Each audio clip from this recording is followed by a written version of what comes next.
should know. I have never really liked you at all. I cannot hide it anymore.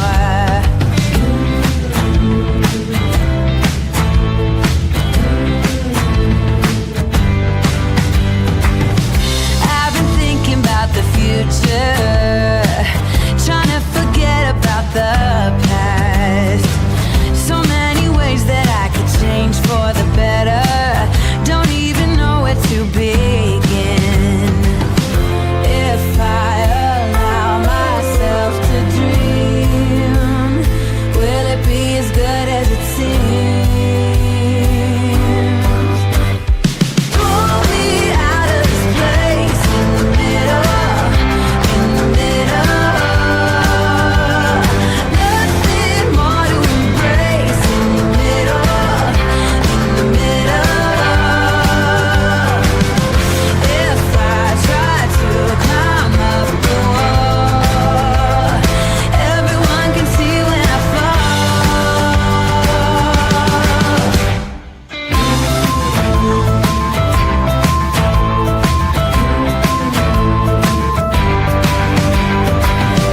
Take me up into the mountains, send me off into the wild.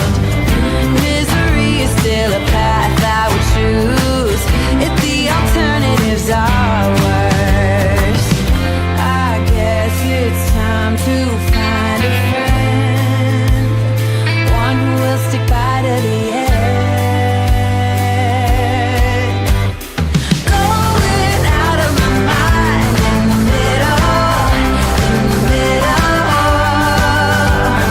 Wasting all of my time in the middle, in the middle. I take a bite and spit it out, unaware of what it's about. I'm not that good at faking it. I feel somehow I've broken it. I don't believe I'm part of it.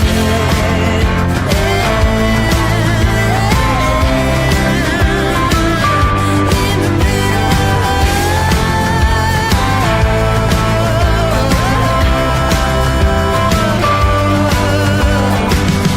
If I try to climb up the wall, everyone can see when I fall. Nothing really matters at all. Pull me out of this place in the middle, in the middle. Nothing more to embrace in the middle, in the middle.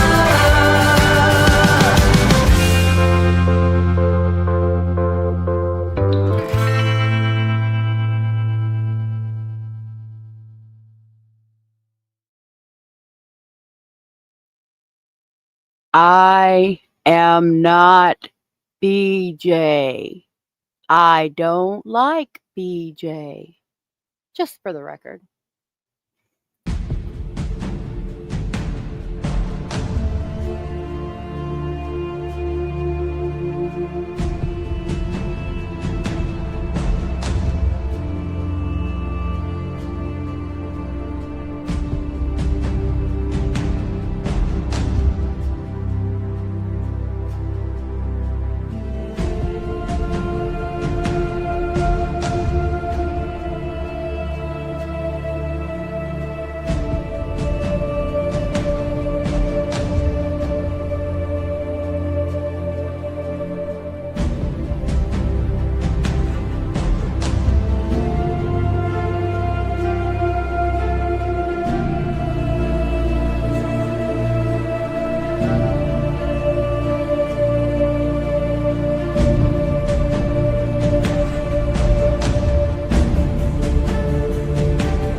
Oh, sorry.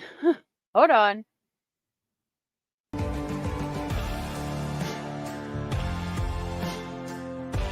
This is a true crime discussions channel.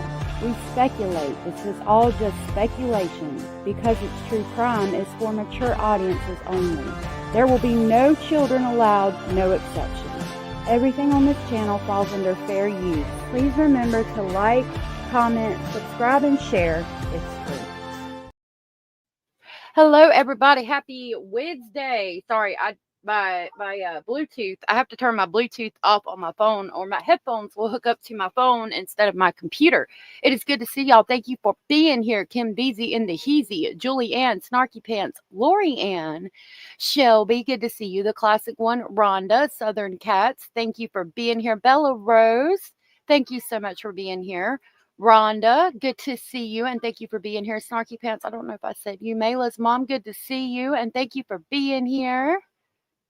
The classic one, good to see you. Mimi, good to see you. Bella Rose. Oh, okay. I apologize. I saw that earlier. Monica, good to see you. Miss Scorpio Rising, good to see you, and thank you for being here. One sunny day, good to see you. A brown-eyed butterfly, good to see you. Connie, thank you for being here. Actually, Karen, thank you for being here, and it's good to see you. Lola's mom, Sherry Thompson, good afternoon. Good afternoon. Kelly, good to see you. Carrie Meyer and Bethina, good to see y'all. Thank you for being here. I finally got some documents today that we're going to talk about. Petunia, good to see you. Yes, children exit the chat, especially today. Good Lord, in the morning. Y'all, a firefighter and a real estate agent in Florida doing some, I don't even know, like, how do you even start to describe what these people did? It's insane. Hannah UK, good to see you. Before we get into the insanity that is today's topics, we will do, since it's close to Halloween, and I love Halloween, we will do a funny clip. I've got some, I think we'll do Halloween costumes today. Might be something on your list that you are getting ready to go look at. Bethina? Oh, you're welcome. I had a friend named Bethina. Maybe that's why I get it right. Oh, okay. We can do some Halloween. I said Halloween costumes. I've got another one that we could do too today because I'm excited to see it myself. I haven't seen it. This is which is your favorite Halloween costume? I thought they were kind of interesting. 1, 2, 3. That's another one. We can watch this real quick. This is Mrs. Doubtfire recut as a horror movie. I'm interested to see that real quick. We have nothing in common. Hey, Peaches. Sure we do. Oh, wow. I didn't know that. We love each other. I want a divorce. Oh, no. Uh-oh.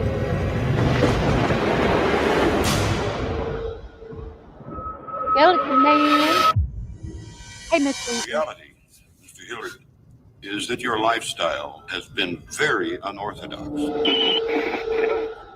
And I refuse to further subject 3 innocent children to your peculiar and potentially harmful behavior. It is the court's ruling to Lord. award sole custody to Mrs. Hillard.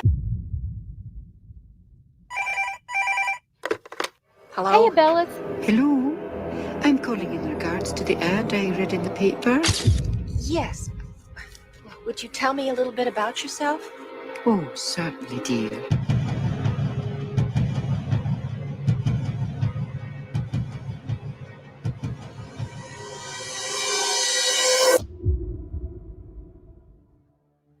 I'm addicted to my children, sir. Oh, God. No. I love them with all my heart. Oh, no. The idea of someone telling me I can't be with them, I can't see them every day, it's like someone saying I can't have air. Oh, y'all got my one now.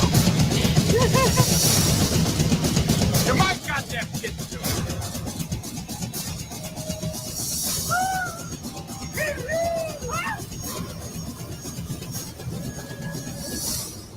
My close-up, Mr. DeMille.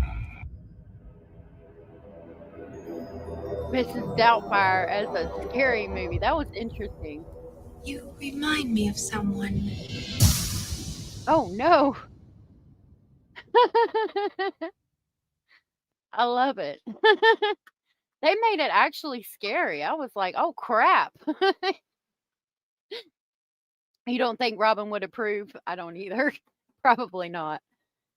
Oh Lord, that was funny. It was actually scary, y'all. I was a little bit freaked out. All right. Good afternoon, Julie. Good to see you, and thank you everybody for being here. Okay, so I've got a few news clips to talk to you guys about real quick. I don't know if you guys remember, but we had recently talked about a kid that had texted his parents evidently and said out of Florida and said that he had been abducted. He had been shot and then abducted by his by some, he said 3 or 4 Hispanic people in a van, which I found interesting. It was freaky. And evidently the boy was never abducted. They caught him on video camera buying a tent and a bicycle at the Walmart, and he just rolled out. Like, I don't understand why a 17-year-old boy who appeared to, have a pretty decent life, per pictures, would shoot himself or say that he got shot, text his parents that he had been abducted by 4 Hispanic people in a van, and then buy a bicycle and a tent and go, try to make it on his own? Hey, Chow, good to see you.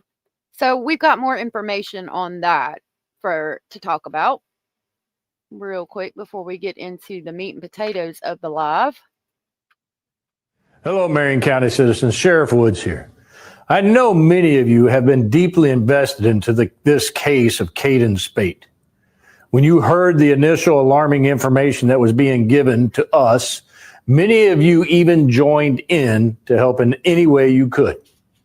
And I want to commend my deputies and detectives that sprang into action and worked through the night and into the next day on this. In addition, we also had help from around the state and federal agencies. Many people reached out. So yeah, they're saying that I think he shot himself, but I'm not sure. Like, I don't have all of the information. Hey, Sam. In 1 hour photo, he looked and acted exactly like my first husband. Oh God. Really? That movie was creepy too, that 1 hour photo movie. It's a sleeper. Strangely.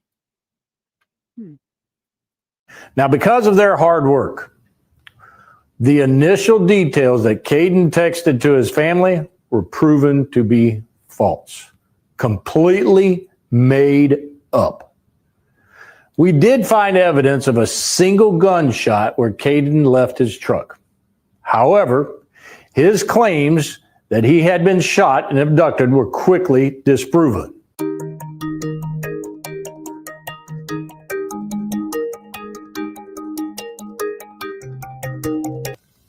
We then learned that he had purchased a bicycle, tent, and camping supplies just prior to him reporting this. Now, I want to make something abundantly clear. Probably many of you are asking, well, why do you diverted so many resources? The truth is, in all cases, we cannot take anything that's done or said lightly. We have to take it as though it was the truth in the beginning. Well, I mean, in the beginning, you didn't know. Look at that. Paul's game on point, y'all. Imagine that man coming to your door like this. I'd be like, what did I do? Anyway, so when you are hit with a missing child, you have to put all the resources into it, because in the beginning you didn't know what was going on with this child, and even afterwards, why would a child do that is going to be my next question. We need to figure out what the hell is going on here. Rhonda said he's trying to be like Grady Judd. I love Grady Judd. I like Grady Judd too. Police force can afford good mics. Yeah, where are the good mics at when we're having press conferences and shit? Miss Woozy said, is that the sheriff that does all the PDF press announcements? Yes. Grady Judd is awesome. I think everybody across the United States knows his name. Because heaven forbid if something just made one little turn and it turned out to be the truth. I feel like we're watching like, you know, a 1997 after school special right now. So, because of this alarming Hey, Cara. amount of red flags that initially kept going up, we had to continue the investigation. But here's the thing. We had witnesses that contradicted the initial information. Caden simply rode away towards Williston, while the rest of us were left to think the worst, and my team was working in an overdrive to solve this case. Hey, Zan. Zan said, take it as truth, no, but give it weight, yes, and investigate. I agree. Hey, the Gardening Divas. Yeah, it's like a 90s after school special. Now, to continue the ruse, Caden, who had a handgun with him since the beginning of all of this, chose to shoot himself in the leg, causing a non-life-threatening injury just prior to walking out to the roadway where he would be located by citizens of Williston. There is zero chance that Caden's gunshot wound came from any type of an assailant. But let's talk about that. This is a 17-year-old boy who literally shot himself in the leg, said he got kidnapped, and then rode off into the sunset on a bike with a tent. And they did locate him, obviously, but like, why? Because that's my next question. Okay, if he faked this, why? What made him feel like he needed to do that? Now, many of you have asked, will Caden be facing any charges? What about the taxpayers' cost of this large-scale investigation and search? Trust me, it is on my mind. I can tell you those items are not off the table at this point. Right now, we are still processing all of the evidence in this case. I don't want to make any statements on that until we have fully examined it all. Quickly, because y'all have a lot of good comments. Julianne said it's like an episode of Unsolved Mysteries with his voice. Sam said, yeah, 97 after school specials. That's exactly right. And I miss those. I miss those too. I've never seen the movie Insomnia. Cara said, not only did he say he got kidnapped, it was blamed on the Latino community, which is also interesting. Did he want attention? I don't know. I hope he is getting psychiatric help for whatever happened. What about more hate directed toward, because he blamed it on the Latino community. Why? Naturally, my detectives had a lot of questions for Caden. Yeah. However, his parents refused to allow my detectives to speak with him. So that No, not in, ma'am. No, ma'am, sir, your son just shot himself in the leg and thought it would be better to do that and say he got kidnapped, then go purchase a bicycle and a tent rather than come home. I'm sorry if you don't want me to speak with him or not. It's happening, Captain, whether you want it to or not. Something is very fucking wrong here, and we need to figure out what it is. we could come to a true final conclusion in all this. Hey, Banana. Again, thank you, citizens, for your tips and information that you sent in. And when we do have any updated information on this case, I promise you, we will provide it to you. Well, that is our update for that. The Amber Alert was issued September 25th, saying that he was last seen wearing a t-shirt and jeans and might have been with 4 men in a light-colored van. They determined it was unfounded. He was later found safe in Williston, about 20 miles southwest of Gainesville. And I'm just looking to see if there's any information. Woods said there were an alarming amount of red flags that required investigation, but there were also witnesses. They're still reviewing evidence. I want to know why he did it. Like, because that's like almost the most drastic thing that you could do. If Florida, yeah. I have this article real quick, and then we'll talk about what I have on these two horrible pieces of human excrement out of Florida. So this article I saw this morning. So he's just being a shit disturber. Holy. Okay, this article says mom watched 4-year-old son go under the water and pop back up after ordering him and husband to die in a lake to prove their worthiness. Ma'am, what? An Ohio mother accused of commanding her husband and 4-year-old son to jump in a lake as part of an alleged spiritual delusion, resulting in both of their drowning deaths, was denied bond at a hearing on Monday after police officials provided more details about how it all allegedly went down. Quote, God spoke to her and told her to throw Vincent in the lake, and she did, unquote, said Detective Adam Fisher with the Tuscarawas County Sheriff's Office about Ruth Miller's alleged drowning of her 4-year-old son, Vincent Miller, at Atwood Lake in east central Ohio. Miller is accused of killing her husband, Marcus Miller, by ordering him in the water as well. Her bond hearing was streamed by NBC affiliate WKYC. Quote, she described watching Vincent go under the water and pop back up. At that moment, God spoke to her, questioning why she was still looking for Vincent after she had given him to God, unquote. She's a 40-year-old Millersburg resident who is reportedly a member of an Amish church. And she's accused of killing her husband and son because God was speaking to them and wanted the pair to prove their worthiness, cops say. She's previously being held at a secure hospital for mental health evaluation before being booked into the county jail earlier this month and charged with 2 counts of aggravated homicide, 2 counts of domestic violence, and 1 count of endangering children. Miller was at the mental health facility from August 23rd to September 1st. She was supposedly hearing voices that she believed were God, they said. Quote, that led her and her husband to go out and jump in the lake first, Campbell said. Police officials have accused Miller, who has allegedly confessed of crashing a golf cart into the water with her 3 other children inside. At Monday's hearing, Fishers and others described how witnesses saw the golf cart crash and Miller praying on the dock. She pled not guilty by reason of insanity. Imagine that. Really? I think I've seen, when I read that she was Amish, I think I remember this case too.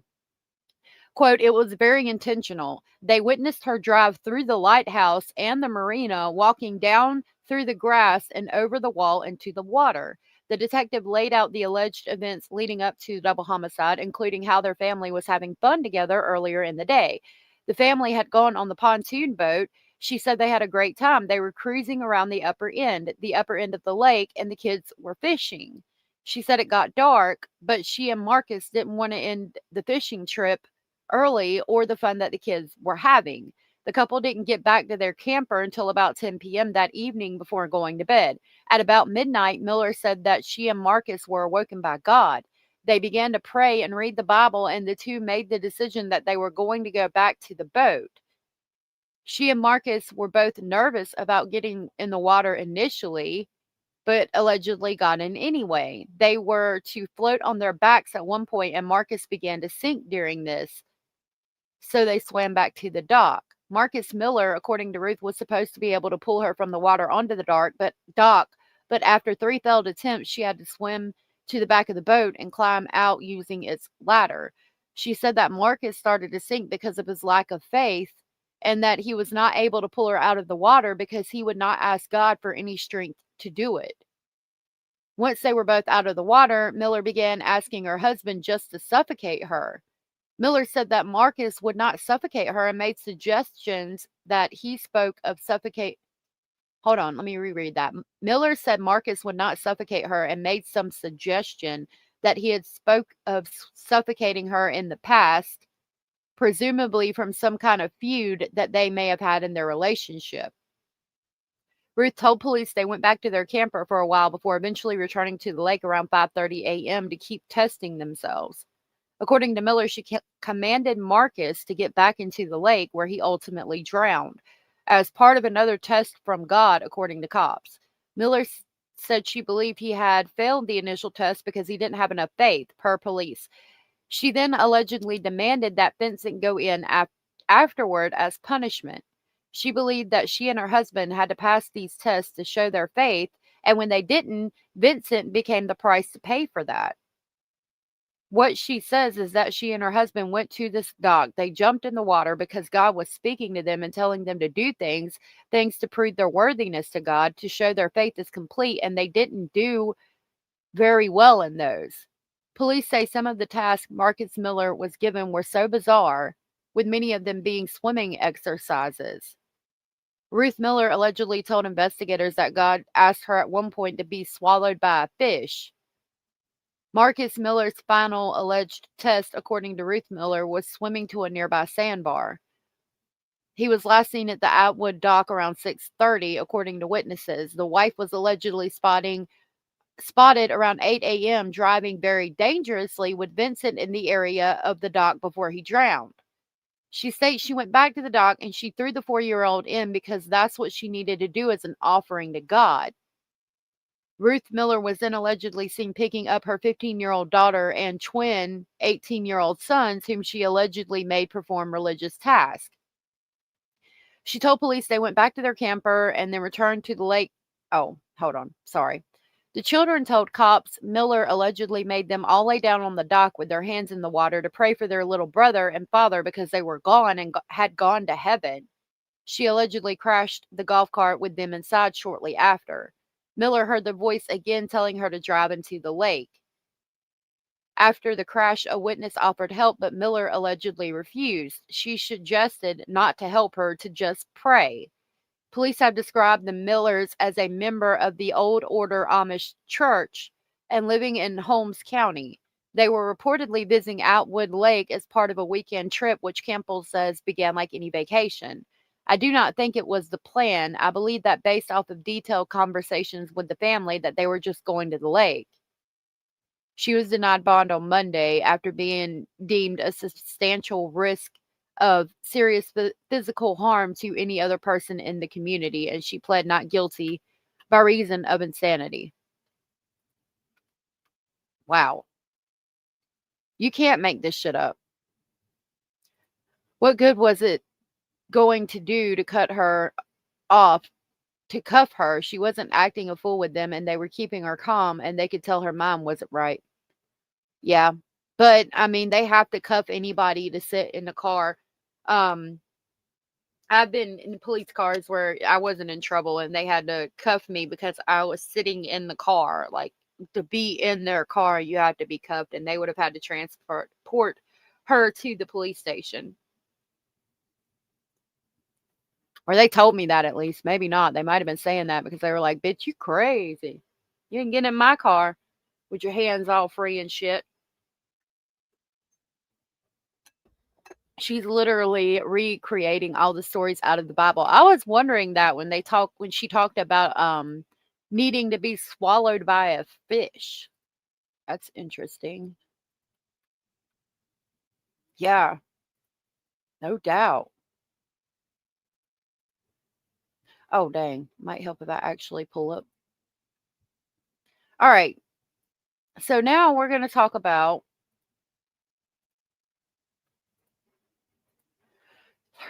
32. Harleigh and Jordan Hoffman. Harleigh, as you see here pictured, very beautiful woman, did real estate. That's how she made money, okay?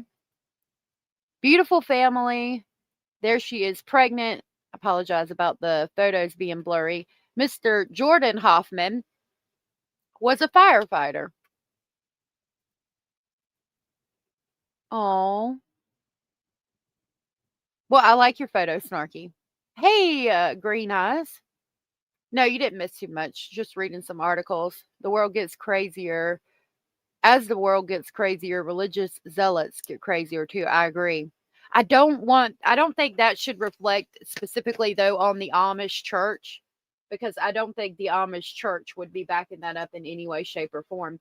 But it is interesting to talk about that, Zan, because the world is getting crazier, and I've heard a lot of people. I've even had people show me, oh, the things they talk about at the end of days is coming true. You can read it in the Bible, you can see it right here.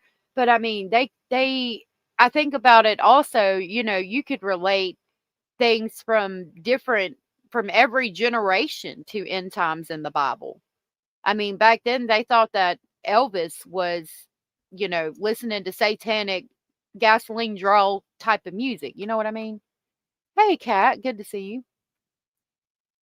The rapture is now October 6th. I've heard that there was supposed to be one that we all missed, evidently. I don't know much about that, though. As long as we don't have a rapture scheduled, and then they take everybody out, like those one people, I forget their names, but that all slept in bunk beds and wore Adidas tennis shoes, and there was a comet coming by, and they needed to take themselves out so they could catch the comet to get on the UFO spaceship. As long as we don't have none of that happening again, I think we'll be all right. Chad Dumbbell, children grow and get married and still don't believe he killed their mom. Oh, yeah, them letters are insane. Yeah, they do. The Amish case upsets me because people defend Lindsay Clancy but are up in arms about this woman. I don't know much about Lindsay Clancy. I like the Amish. I wish I could live that way, but I'm not religious enough. I don't think I could.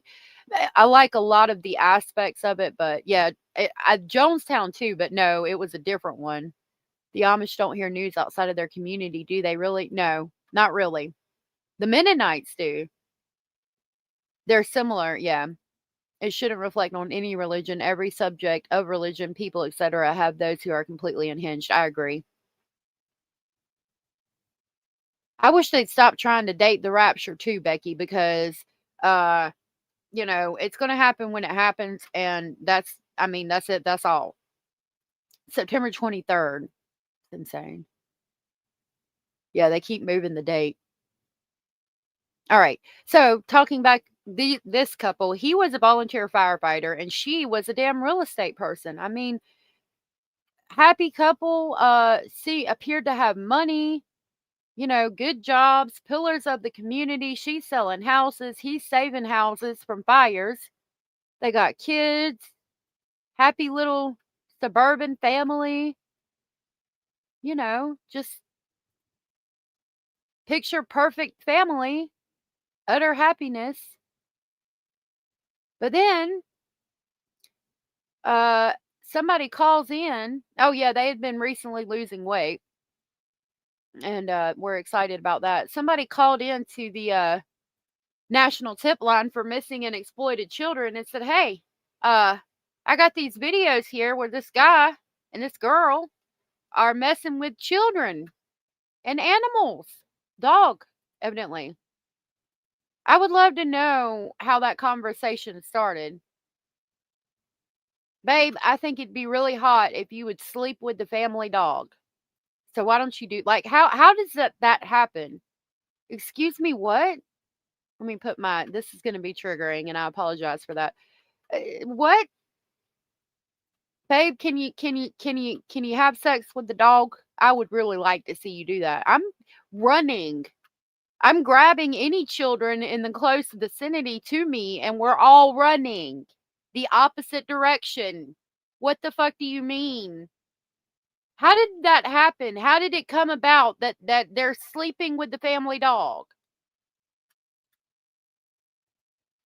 Hey, Miss North, good to see you. Ever see the movie Witness? I think that's Amish. I haven't. I've seen one where a girl gave birth, and like the baby died, and they were searching about it, and it was in the Amish community. But a lot of people, I don't know. I would love to live like that and like preserve and things. I don't know. But I don't think I could live by the religious expectations. I think I would fail miserably in that aspect of it. Even Mennonite.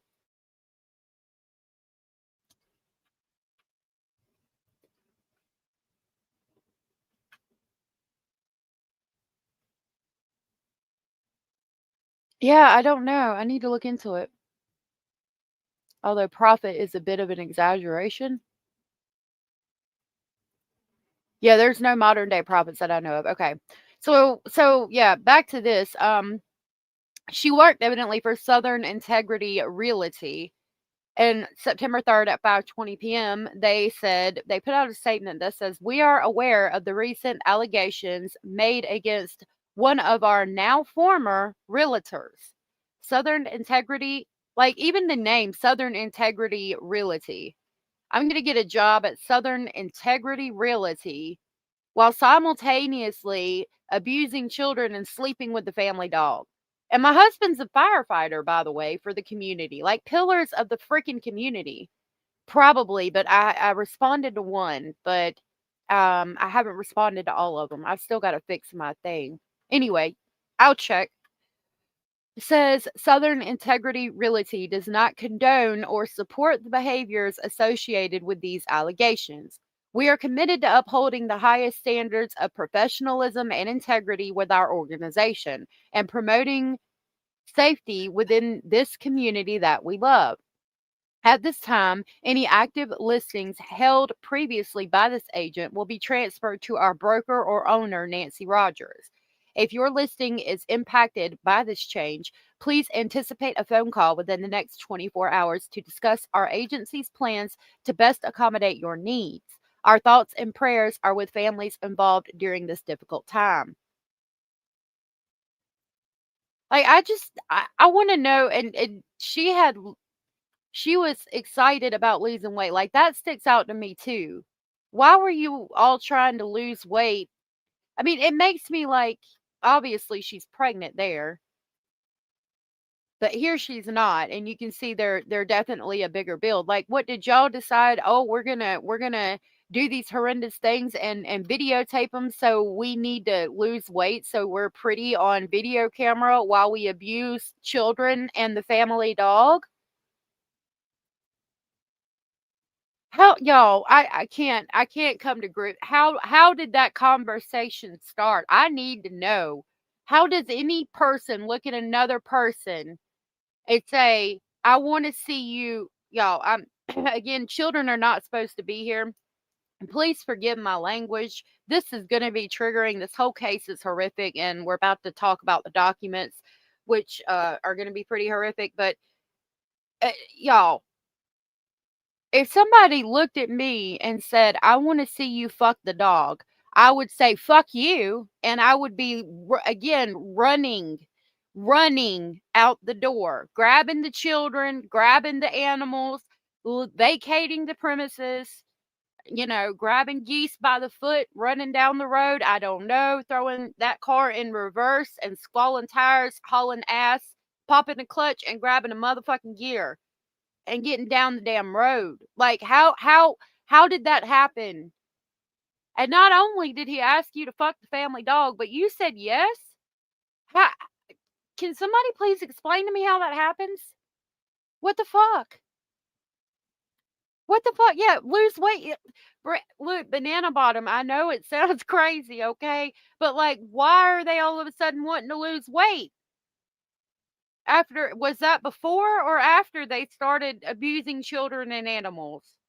Because if it was after, that makes me think like, what, you wanted to lose weight so you look good in the videos and cameras that you're selling online? The fuck? Spencer, I can't either at this point. Snarky Pants said, "It just goes to show you can't judge everyone based on their community status these days. People are messed up and deviant." Yes, they are. We're going to look at a video on this case in a minute. And the woman said something that I liked. She said somebody once told her that if monsters look like monsters, we wouldn't go near them. We would stay away because they would look like monsters, right? Most monsters don't look like monsters. And I mean a damn real estate agent and a firefighter, y'all. But they got the information. Damn.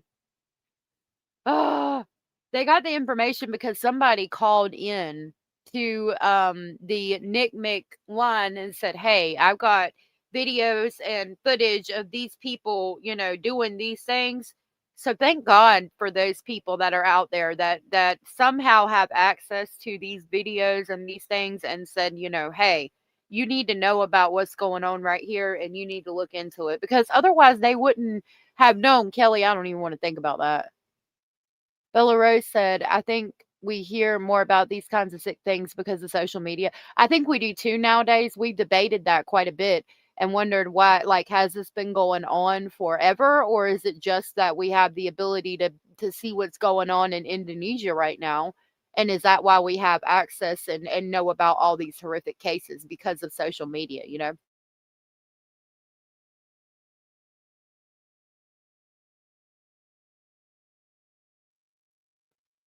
Going back to being a wolf. I don't think any of this is new. Unfortunately, people are just finally getting caught more often. Yeah. Brenda said, we had a guy arrested in my small town for messing with his horse, and this was over 20 years ago. It's insane to me. Like, and how did that happen? Damn, that horse looking mighty sexy. Like, what the fuck? Stop it. I just can't. I need to know how that happened. Like, how did we go from having relations to each other to having relations with the damn dog? I need to know. That's just insane to me. All right, I have 3 documents that they just got back to me with, and I have requested body cam footage. This is not one of the ones I had to pay for though, which was awesome. So here we have the arrest report, and I've got the documents here so I could see them better.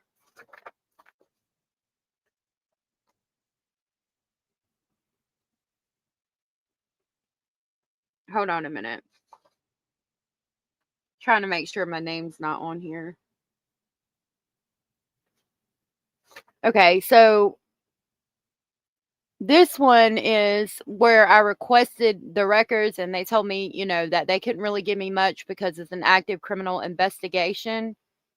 And they redacted social security numbers, victims of sexual offenses or child abuse, and obscenity.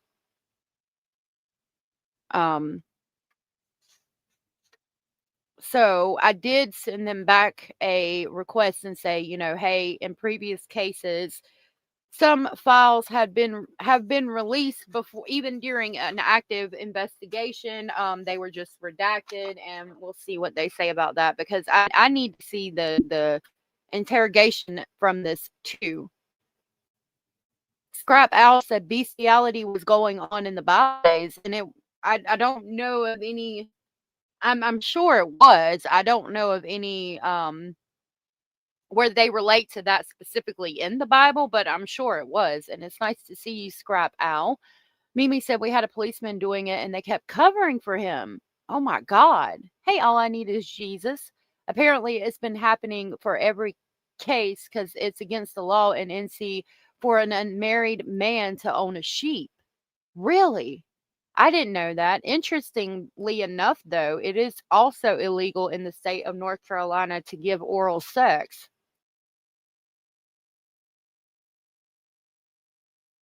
So basically, like, if something happened and, again, this is supposed to be for adults only, but if something happened and, like, the police busted the door in and you were giving your man a BJ, you could go to jail, evidently. Find that interesting and think it's funny. Hey, Miss King, I'm glad you came in on that moment of the conversation because I'm sure that wasn't weird at all. We have a lot of sheep in Scotland. I want to go to Scotland so bad. Brenda said, I saw a video today of a woman in court for fondling an 11-year-old boy. Seriously, animals and kids, what the actual fuck? Can you even go there in your brain? Right, like, how does that happen? Hey, Stoic. What in the sick, psycho, nasty ass kind of, oh no, just no, nope. Like, what the fuck? What kind of drugs do you have to be on? That's all. Yeah. Like, were they on drugs? Like, not that it's an excuse, but like, there had to be, to go from damn baby, you look sexy, let's go to the room, to damn baby, you look sexy and so does the dog. Let's go to the room. Like, what the fuck? Huh? Excuse me, what? Before we get into this, yes, thank you, Brenda, for saying hit the like. I'm going to ask y'all to twinkle, twinkle, baby, and hit the like once I find it. Where's my twinkle, twinkle? There it is. Come on, players, stop hating. Stop hating. Start participating. Start participating, Star. Come on, twinkle, twinkle, baby. Twinkle, twinkle. Stop participating. Twinkle, twinkle, baby. I don't know. But with that, let's get into it. I know I've kept y'all on the edge of your seat long enough. This is going to be graphic and triggering. Excuse me. And utterly disgusting. Made me swallow my coffee wrong. Twinkle, twinkle, baby. All right. So, the arrest report that you see on your screen. You know, we have heard about donkey shows. Evidently, there is an audience for it. I don't know. I think that those animals that have been abused like that should be, like, taken far away from anybody like that and pampered for the rest of their lives. It might. I haven't read through all of the documents. All right, so this document is out of Lake City, Florida, and it is from August 25th of 2025 at 11:52 a.m. And it reports that Jordan Caleb Hoffman, a white male that's 5'6" tall and weighs 230 pounds with red hair,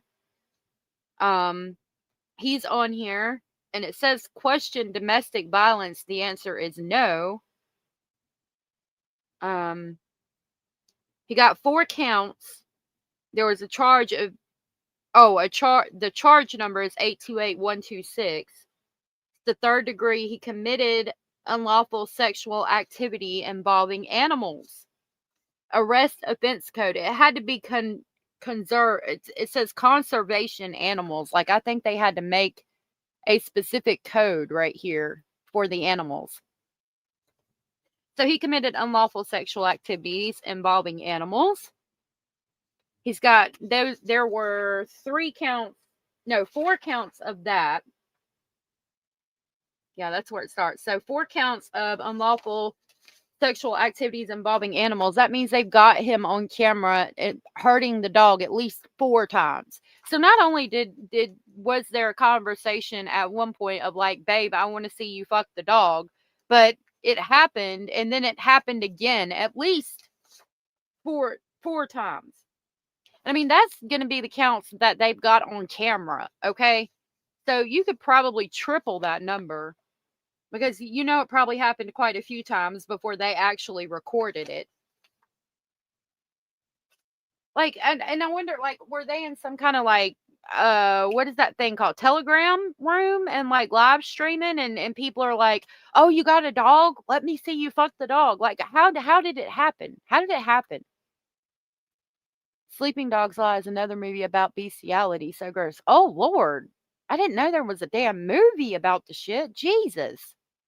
Everybody in that area is going to know about this. It's going to be hard to explain to his friends. They better look. These people are pretty recognizable. He is, at least, with that red hair, and he wears his mustache like, I don't know if you can see clearly on any of the photos. I've got the arrest photos, but like, he had his mustache, like, you know how the guys would wear their mustache from, like, they were a guy from like 1910, and they'll curl it up on the ends. You can kind of see it there, even though that photo's blurry. But like, he would get the beard stuff and curl it up on the ends.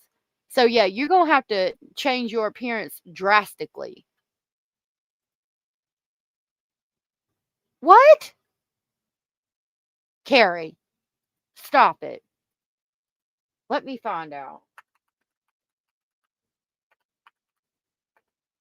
Oh, it's not typing. Highlighted everything.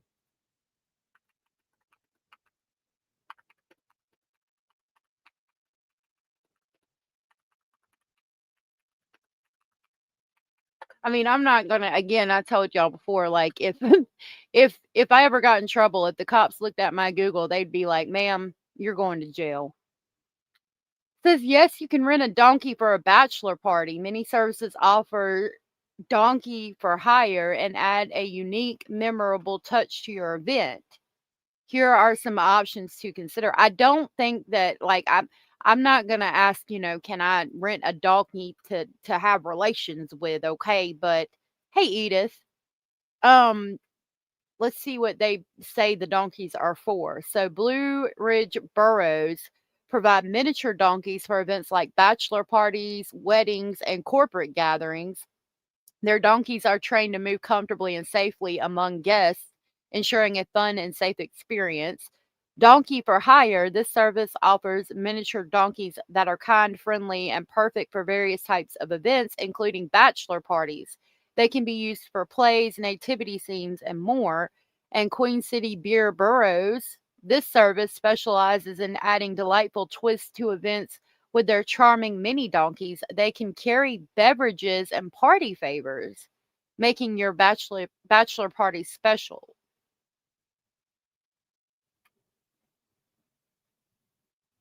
Okay, so let me ask this.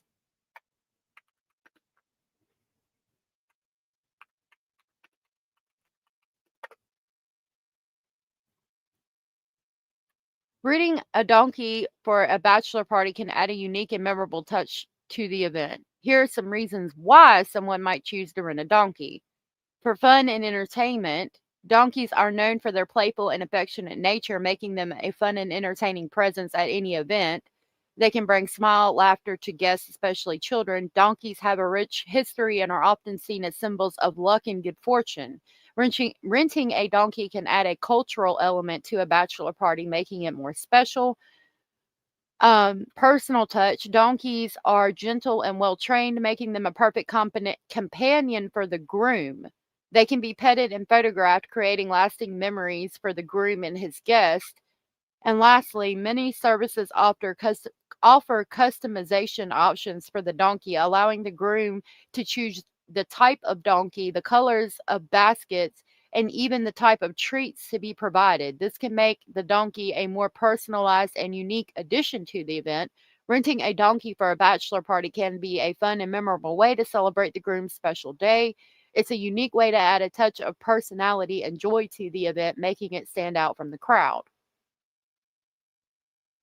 Here's some photos. I mean, that's kind of cute. Like, if I could see somebody doing it if they had like a donkey farm, but and like, for like a petting zoo for children. I lived on a farm where they had big donkeys. And y'all, we were saying it was a good long way away from them donkeys, but them donkeys were.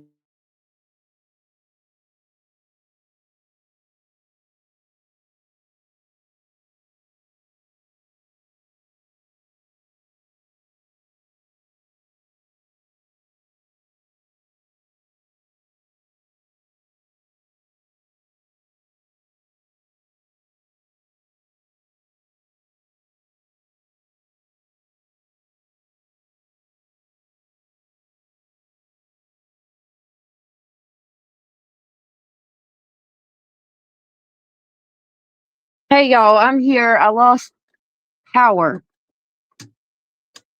Trying to get it back on now. Okay, we got to turn this AC off probably.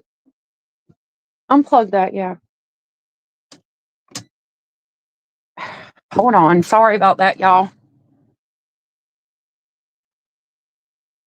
Okay, so anyway, I was telling you a story about my computer's coming back on now. When we lived at a farm and they had donkeys and we were far away and you could hear them donkeys and they were sweet. I raised baby sheep there and I raised some baby goats too. And you can have donkeys for like petting zoos and things like that, but like I don't know that they're renting out donkeys specifically for stuff like that. That's just weird. And I mean, again, how does that conversation even start? Come on now. Hold on. It's telling me my password's incorrect.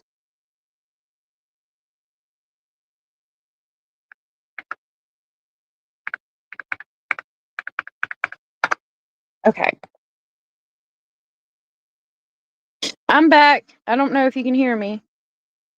Miss Woozy said, I always feel bad for the ponies and horses at carnivals and whatnot because I feel it must be very stressful for them to have total strangers riding them. Yeah, it's I feel bad for them too. And you see sometimes that like animals will turn on the trainers because they like whip them and things like that. I can't go down, but my computer is working. So, all right, let me X out of here. Okay. Thank you guys for waiting patiently. I greatly appreciate that. Sorry about that. And they bite, they do. All right, let me pull that back up. It pulled all my tabs right back up. So we were looking at the pictures of the donkeys for like shows and things. I mean, like if you had a donkey farm or something like that, yeah, it would be cute. Or like if you were into farming or something to that effect, it would be cute. Look how precious. Aw. But I do feel bad for those animals too because they're not treated the best. Oh, really? One sunny day? That's so cool. Poor elephants with the yes. They had like a little carnival come to my town when I was little, and I saw them like doing that with the elephant, and it made me really sad for the elephant. I was young too. It like broke my heart. There are probably websites for these to pray. Let me see. We're gonna find out. Y'all, the FBI is gonna come bust my door open in a minute. Let's find out. Let's see.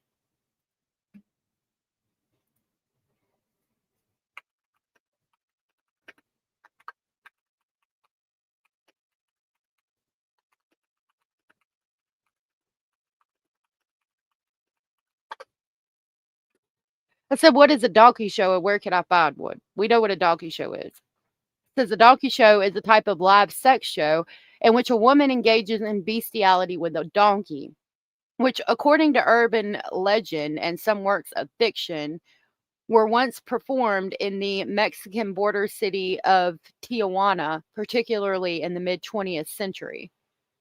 Oh, okay, right here, the tourist checklist. What is a donkey show? Everything to know before a visit. What the Sam hell is this? Welcome to the quirky and intriguing world of donkey shows. If you're here, you're likely looking for a fun, engaging, and possibly surprising experience. Let's explore some of the reviews from visitors who have attended donkey shows in various locations. The donkey show was unbelievable. It was a wild mix of disco flair and Shakespeare. Absolutely loved the atmosphere and party vibe. I didn't know what to expect. I had a blast. The music and the energy kept me dancing the whole night. A donkey show is a term that can refer to different types of entertainment, but most famously it's been used in the context of a theatrical performance that combines unexpected elements with a lively atmosphere. The most recognized donkey show took place at the American Repertory Theater in Cambridge, Massachusetts. The production was a fascinating blend of disco music and the classic Shakespearean play A Midsummer Night's Dream. The campy twist on the classic story involved characters and themes that embraced flamboyance, humor, and some very immersive performances. I don't know if this is the same thing. The show ran for nearly a decade, concluding on September 7th of 2019. Audiences could enjoy music, dancing, and costume extravagance that not only honored the original text by Shakespeare, but also reinvigorated it for modern theater goers.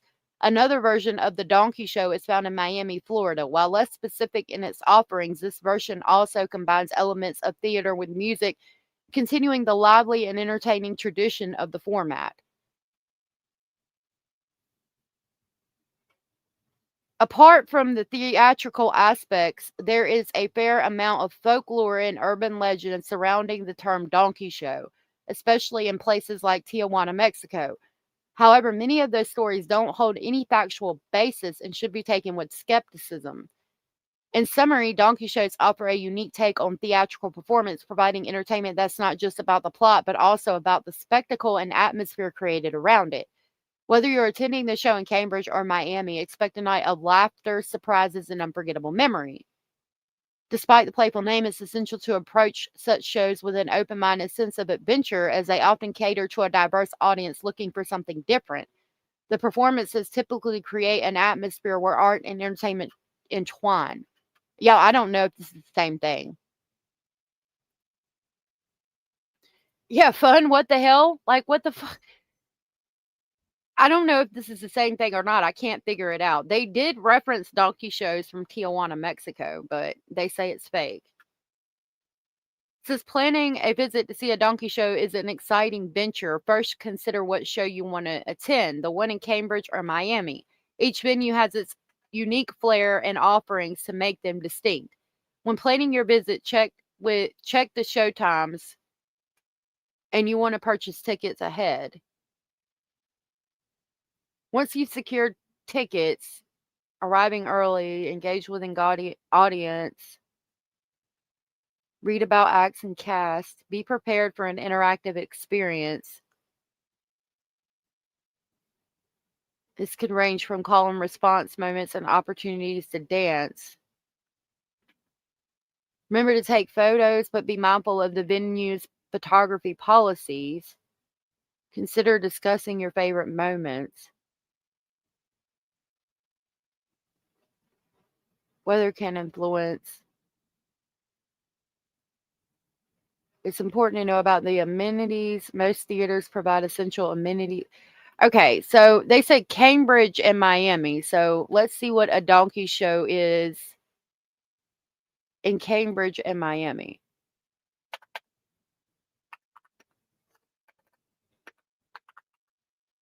Miami.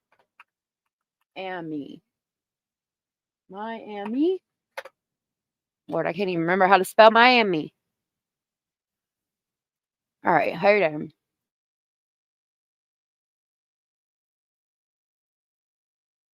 Cara said, I gave him a quick explanation of the story we're covering. He knows I listen to true crime. Oh, what happened? My boss came into my office just as AS started reading what a donkey show was. So those are not about bestiality. Yeah, I think it's just like a pony show. We're going to see. Says a donkey show in Miami typically refers to a theatrical performance that combines elements of music and entertainment, often inspired by the classic play A Midsummer Night's Dream.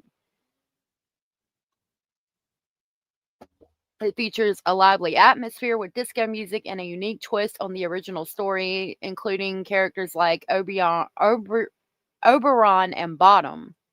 While the term donkey show is often associated with a specific performance in Miami, it can also refer to a broader cultural phenomenon involving live performances that may include sexual themes or acts involving animals, particularly in Mexico.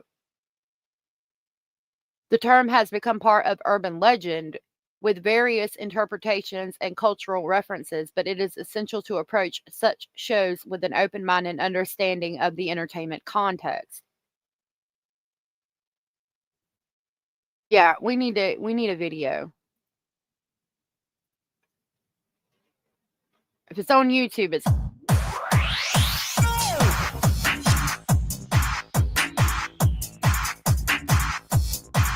Donkey show!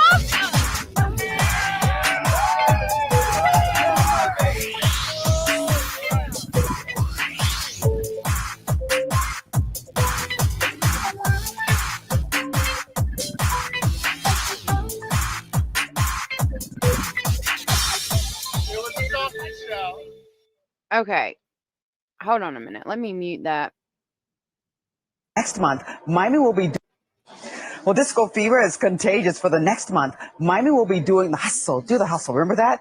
As the donkey show comes to the stage of the Adrian Arts Center. Our entertainment insider, Roxanne Vargas, has been getting down and is going to give us a preview from behind the scenes. Hey, Roxy. Hey, Trina, how you doing? Good news is you can wear your bell bottoms, everyone. It's a totally gnarly show with mirror balls, platform shoes, and, of course, the disco hits you all know and love as the donkey show, inspired by Shakespeare's A Midsummer Night's Dream, comes to town.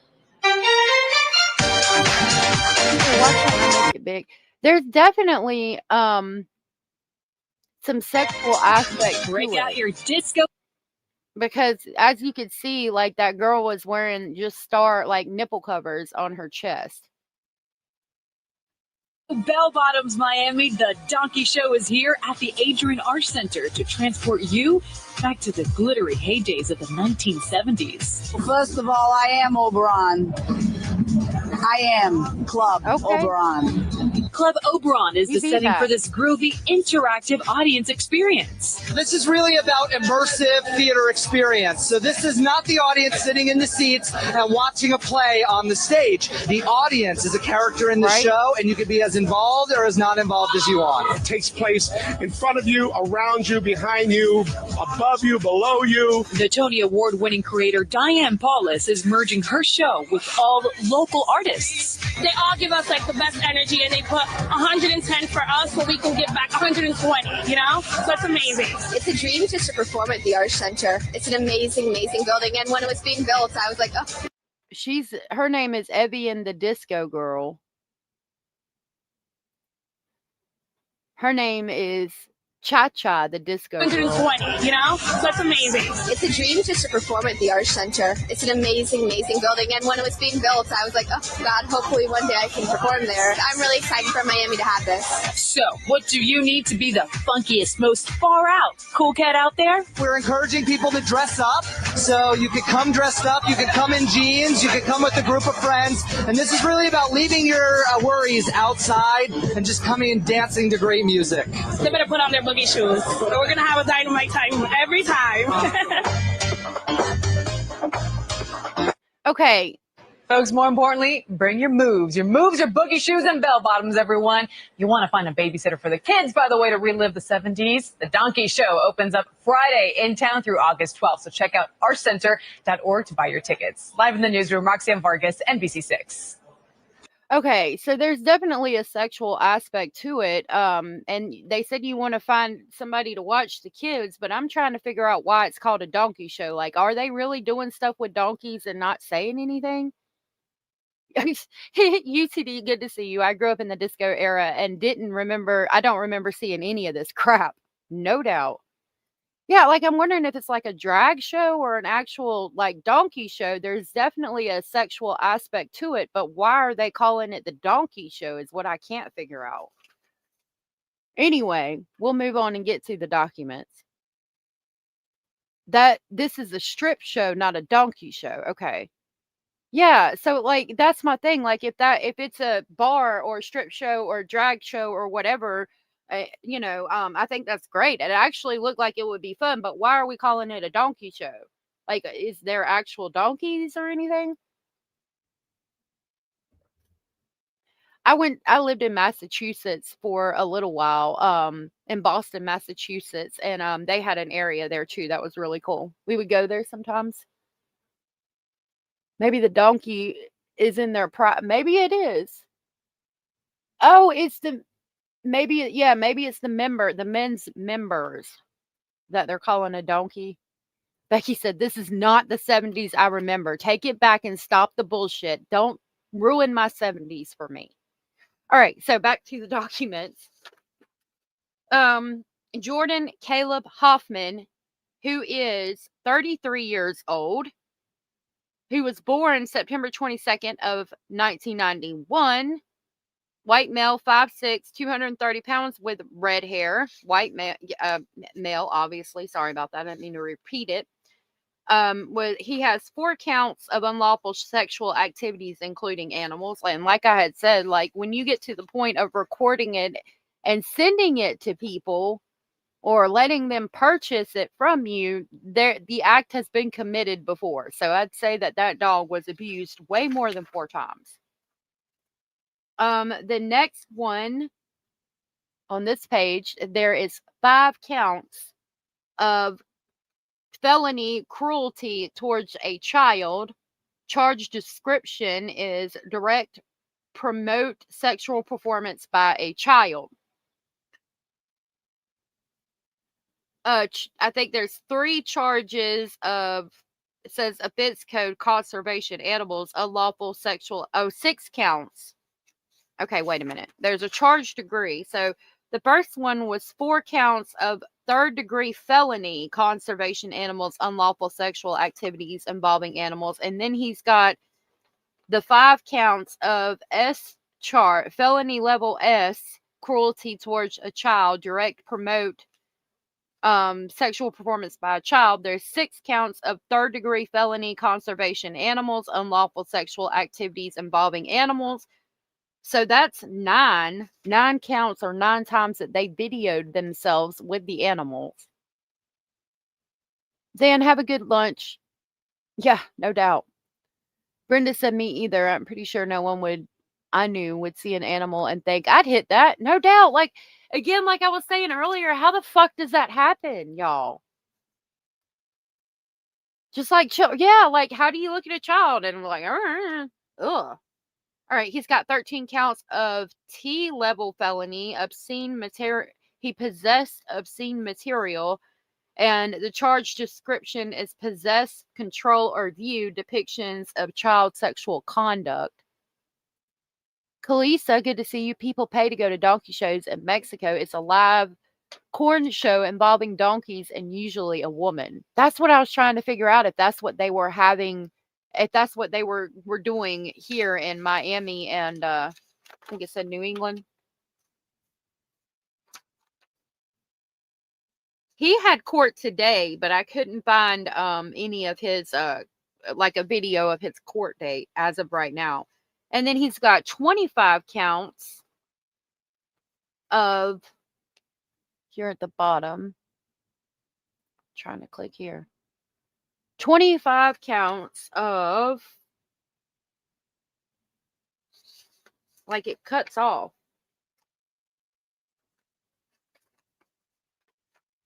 I think it's the unlawful, the 25 counts of the third-degree felony conservation animals, and the charge description is unlawful sexual activities involving animals, or possess any pornographic image or video of a person and an animal engaged in any of the activities prohibited. And there's 25 charges, 25 counts, excuse me, of that.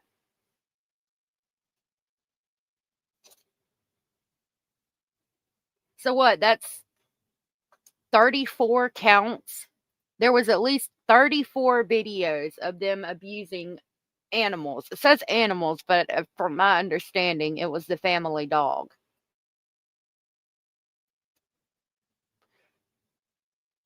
Oh, and you know what, Tom? There ain't nothing to do in there but play spades and watch TV.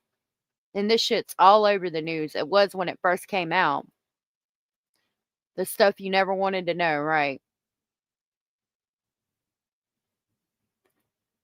This little town out here is out there. The whole place is crazy. I heard it was a rural area. I know, Bella Rose, right? The poor dog. All right. So, probable cause. I've got that up. I think we're desensitized by the shit we hear about. The devil is rampant. I agree. What in the hell is wrong with people, animal and children? These are Fs. These people, and again, I mean, I pulled up their pictures. I need to go ahead and pull that up again, but they're pillars of the fucking community. He's a fucking volunteer firefighter, and she's a real estate agent. How do you go from being pillars of the community and have it made like that to doing this?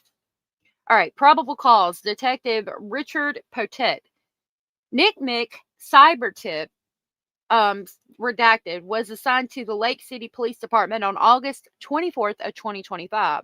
Upon review of this case, I found that the tip was generated by the person's redacted and for child pornography. So basically, somebody called into Nick Mick and reported them for child pornography. Jordan Hoffman was identified as a suspect in this case. Now, again, to identify the person, they've got to trace the IP addresses. They've got to watch the videos to know what to charge them with and all that. Somebody had to sit there and watch those videos, which is, I couldn't do that job. I couldn't. You're playing spades right now, are you, Sam? I imagine the inmates will come up with creative names to call him. Could you imagine what kind of creative names would they call him? That's interesting. She pled, when they had their hearing, I know that she said that she was not guilty, and then he didn't have his hearing until today because they think that he was trying to get a private attorney and have the charges dropped, because what he's facing, he could get the death penalty for, I think it's what they said, and we'll watch the video where they talk about that. Abellis said, "It's not the devil, it's disgusting human beings. We can't blame the supernatural for our own depravity." You know what?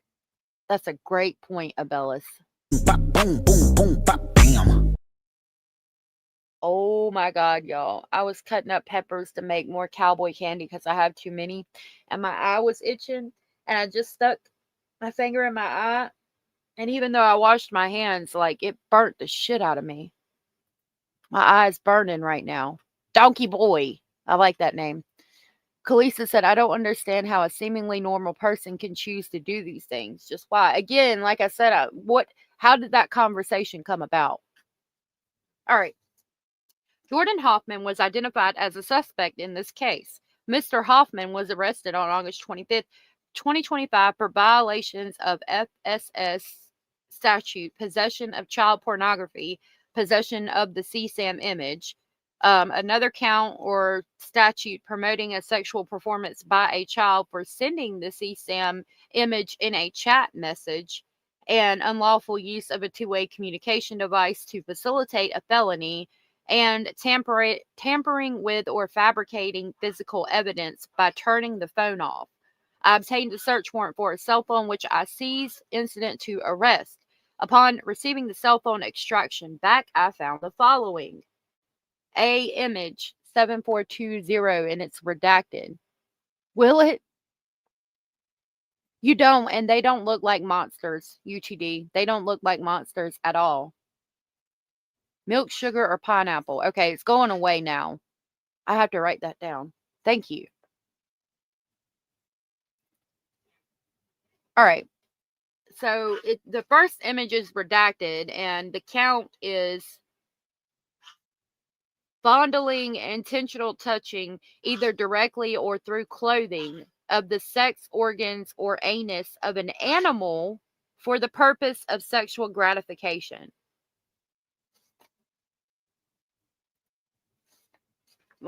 Fondling, intentional touching, either directly or through clothing, of the sex organs or anus of an animal for the purpose of sexual gratification.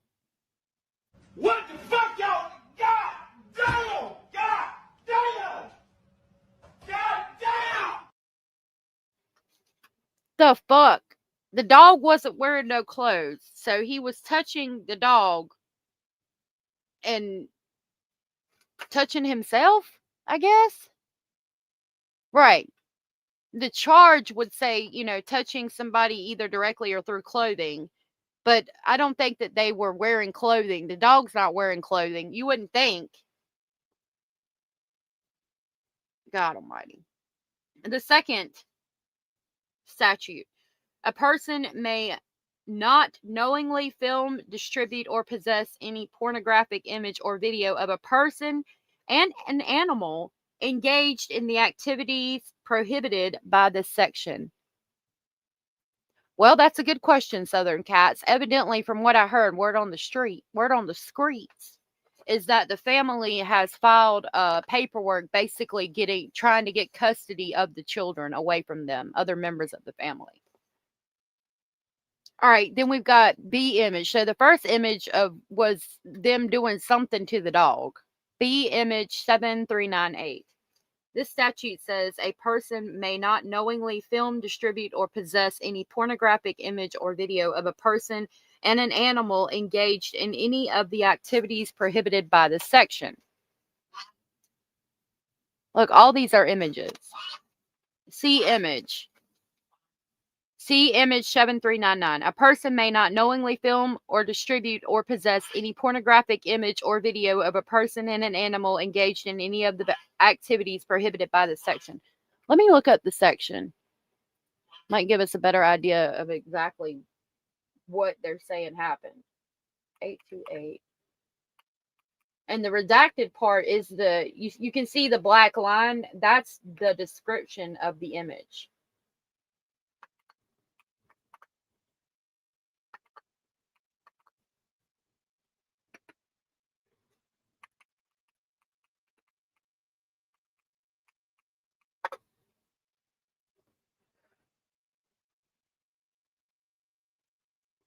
Okay, so it gave me subsection E. Let me take that out because that was what we already had. So it addresses sexual activities involving animals. It defines sexual contact as any contact between the sex organ or anus of a person and an animal, or any penetration of the animal's body by a person. So basically, all of these charges, they were engaged in sex with the animal, because again, it says sexual contact as it defines sexual contact as any contact between the sex organ or anus of a person and an animal, or any penetration of the animal's body by a person. So either he was having sex with the animal or she was having sex with the animal in all of these images that we're going through. And again, just for good measure. What the fuck, y'all? God damn! God damn! God damn! This is some dysfunctional shit.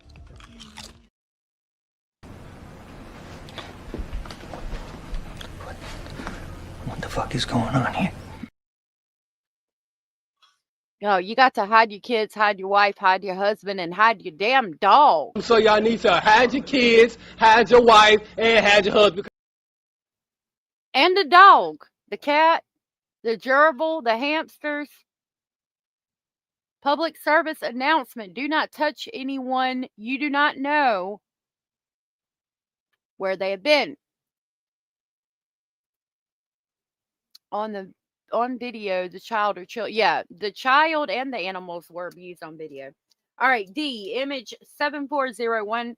The description is redacted, and it says a person may not knowingly engage in or commit sexual contact with an animal. Second part of this description of the image, a person may not knowingly film, distribute, or possess any pornographic image or video of a person and an animal engaged in any of the activities prohibited by this section. Image 7402, the description is redacted. A person may not knowingly film, distribute, or possess any pornographic image or video of a person and an animal engaged in any of the activities prohibited by this section. Image 7466, redacted. A person may not knowingly film, distribute, or possess any pornographic image or video of a person and an animal engaged in any of the activities prohibited by this section.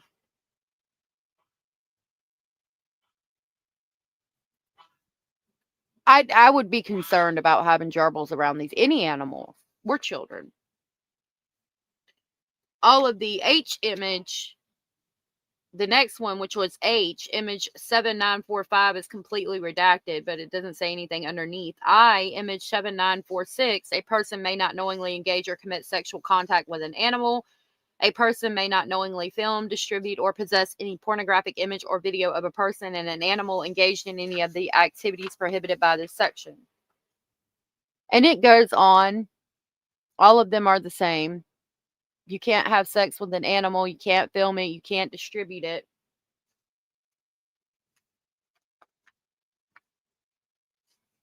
Fondling, intentional touching, either directly or through clothing, the sex organs or anus of an animal for the purpose of sexual gratification. I mean, y'all, it goes all the way. They had images that go all the way to Z, and then it starts with AA. BB is where it changes, and it says sexual performance by a child pornography. It is unlawful for any person to knowingly possess, control, or intentionally view a photograph, motion picture, exhibition, show, representation, image, data, computer depiction, or other presentation, which in whole or in part he or she knows to include child pornography. CC is the same. DD is the same. EE is the same. FF again. All of these are going to be of the children or child that was being abused. I don't know.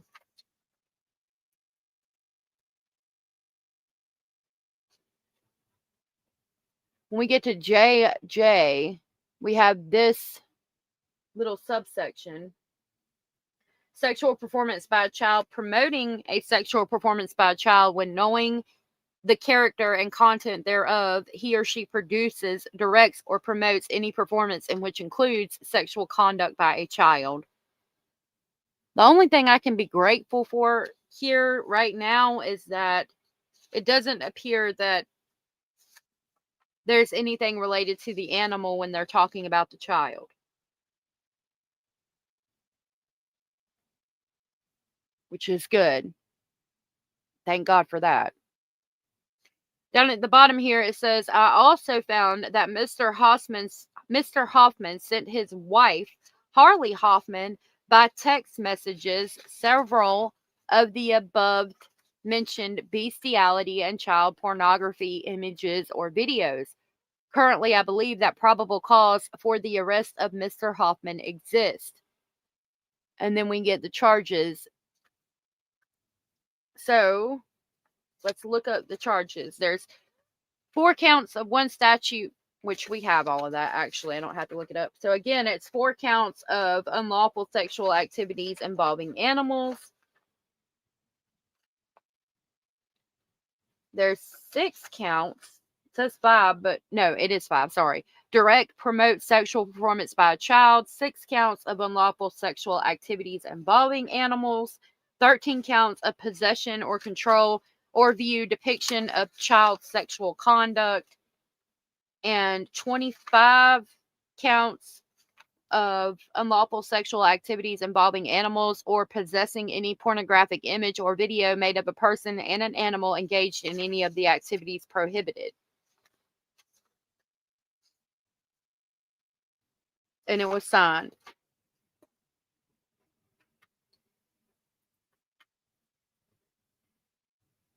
Oh, my pug has dressed up as a bumblebee and a ladybug. She's short and plump. Oh, so cute. I love it. I try to dress up my cats, but that lasted about as long as most of my relationship. I tried to put a little outfit on Basil, and he was not having it. He was mad. I think it was a little Halloween costume because I love fall and Halloween, y'all. All right, this is the other document I got. So it is the state of Florida versus Harleigh Delane Hoffman. The Circuit Court of the 3rd Judicial Circuit in and for Columbia County, Florida. They are on a $205,000 bond and then a $10,000 bond times 8 charges and a $25,000 bond times 5 charges. So that's what makes the total bond of $205,000. And it has to be made by cash or surely. The defendant shall not possess any animals. So if she was released, she cannot have any animals. Let's take a moment to thank God for that.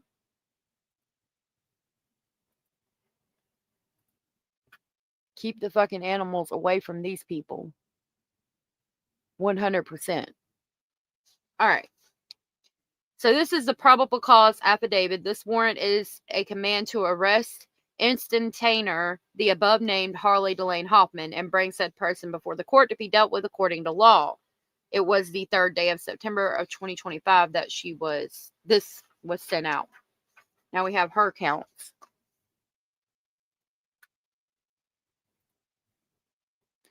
So the probable cause affidavit gives us Harleigh's information. Harleigh Delane Hoffman is a white female that is 5 foot 2 inches tall, weighs 160 pounds, has blonde hair. 27-year-old young woman engaged in sexual activities with a fucking dog.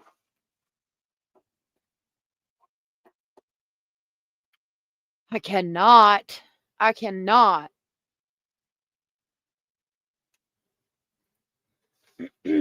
She got 8 counts of unlawful sexual activities involving animals. So she's the one that was being with the dog. What the fuck, y'all? God damn! God damn! God damn! He was recording her with the dog, and he was touching the dog in an inappropriate manner while sexually gratifying himself.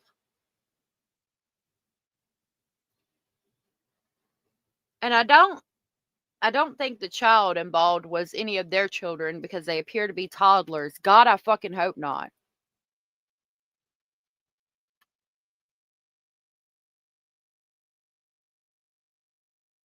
UTD, somebody called. It was on the arrest report for Mr. Jordan. Basically, they were putting videos out of the child pornography and the messing with the dog. And somebody called Nick Mick. It says Nick Mick, a cyber tip from redacted. Nick Mick cyber tip person was assigned to the Lake City Police Department, or anyway, the video got sent to the Lake City Police Department from Nick Mick. And upon review of the case, they found the tip was generated by a person and it was in relation to child pornography. So somebody got the video and basically called Nick Mick and reported it. And then the Nick Mick sent it to the police, that police department, which it makes me happy to know that some of the people out there that are viewing this type of stuff, somebody called in. Like, I'm glad that there's somebody out there doing good work, and when they see things like this, they're calling in. Oh, you're good, UCD. This is in Florida, Tom, Lake County, Florida. Chewy loved getting dressed up because he loved attention and would just flaunt around like a celebrity. People used to honk at us when we walked down the street. That is so cute. I haven't seen both my fur babies in over a week because of my move. It's killing me. My boy has been with me for going on 14 years, and I just hate being away from them so long. Oh, you'll get to see him soon, Cara. How does a person even get into this or discover they are attracted to animals? And then how the hell do you find another person who's also into animals to engage with? What the actual fuck? And that's what I was saying. Like, what the fuck? Like, how did that conversation start? Because again, if you look at me and say, damn, baby, you looking good in that nightgown, but so is the dog. Let's all go to the bedroom. I'm going to grab the children, grab my wife, grab my kids, grab my children, grab all my things. Going to see me running with a goose by the foot and basil under my arm, and we're going to be leaving. We're going to be popping a clutch, grabbing a gear, squalling tires, and hauling ass. Y'all. Fur babies are like our children, Bella Rose. I agree. Thank God it didn't get to the point where we were looking for kids again. I know. Oh, they might have met on one of those sick fuck websites. Yep. So she's got 8 counts of unlawful sexual activities involving animals, which means she was the one that was sleeping with the dog, and 5 counts of possession or control, view, depiction of child sexual conduct. Now, the probable cause affidavit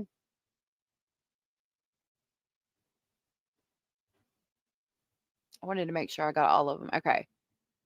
So the probable cause affidavit says Nick McCyber tip CT redacted was assigned to the Lake City Police Department on August 24th of 2025. Upon review of this case, I found the tip was generated by it's redacted for apparent child pornography. So basically somebody called in the tip. Jordan Hoffman was identified as a suspect in this case. Mr. Hoffman was arrested on August 25th of 2025 for violations of Florida statutes, possession of child pornography, possession of the CSAM image, promoting a sexual performance by a child, sending the CSAM image in a chat message, and use of a two-way communication device to facilitate a felony, and tampering with or fabricating physical evidence by turning the phone off. I obtained a search warrant for his cell phone, which I seized incident to arrest. Upon receiving the cell phone extraction back, I found the following. There's a text message obtained from Jordan Hoffman to Harleigh Hoffman, and it's redacted. A image is sexual performance by a child pornography. It is unlawful for any person to knowingly possess, control, or intentionally view a photograph, motion picture, exhibition, show, representation, image, data, computer depiction, or other presentation, which in whole or part he or she knows to include child pornography. And then the other count for that image, which the description is redacted. A person may not knowingly film, distribute, or possess any pornographic image or video of a person and an animal engaged in any of the activities prohibited. Now hers goes A, B, C, all the way to all of these are unlawful sexual performance by a child. The next page is a person may not knowingly film, distribute, or possess any pornographic image or video of a person and animal engaged in any of the activities prohibited by this section. And just so you understand, every time you see this black line, that's a redacted description of the image that they retrieved, okay? So all of these black lines where it's redacted, each one of those is a picture or video, because that's the description of the picture or video. And then under it, it's saying what that video or picture specifically, what law it's breaking. And so that's where you get a person may not knowingly film, distribute, or possess any pornographic image or video of a person and animal engaged in any of the activities prohibited by the section. So this image depicted an animal engaged in sexual activity. So did this one. So did this one. So did this one. So did this one. So did this one. And that's what it's been for all of the documents that we went through so far. Then at the bottom, it says, I also discovered a text message from Miss Hoffman to Mr. Hoffman stating, and it's redacted, probably something along the lines of, that dog's looking real sexy. I need you to hurry up and get home. What the fuck? I also found the following conversations, and all of this is redacted because, again, it's an ongoing case. Hey, Orange. Not that it makes it better by any means, but it's probably just about money and not about what they like. Again, makes it no better. Some sick fucks out there. Yeah, and it's, you're probably right, because the tip was submitted through NCMEC, which means they were sending these pictures and images out to somebody. Like I said earlier, I'm wondering if like they were on Telegram or something like that, and somebody was like, oh, you have a dog? Why don't you fuck the dog? But again, you can't. Again, I would be hiding everybody. I would be running and hiding. I'd be grabbing all the kids in a close vicinity, all the chickens, all the geese, all the rabbits, all of everything, all the animals, cats, everything. They would be in the vehicle, and we would be leaving at a high rate of speed. And not ever turning back. I don't care if they're your kids, my kids, those kids, them kids. I don't care. Queen Ray's, good to see you. I'm on Rewind, but I wanted to tell you the channel Vice has an episode they aired about it. I believe boys in Colombia or Cuba has this donkey issue. They say it's due to the woman have to be pure. Wow. I know, right? Brown-eyed butterfly? Yeah, they were making child pornography and bestiality videos, more than likely to sell. I'm assuming they were distributing it somewhere. Right?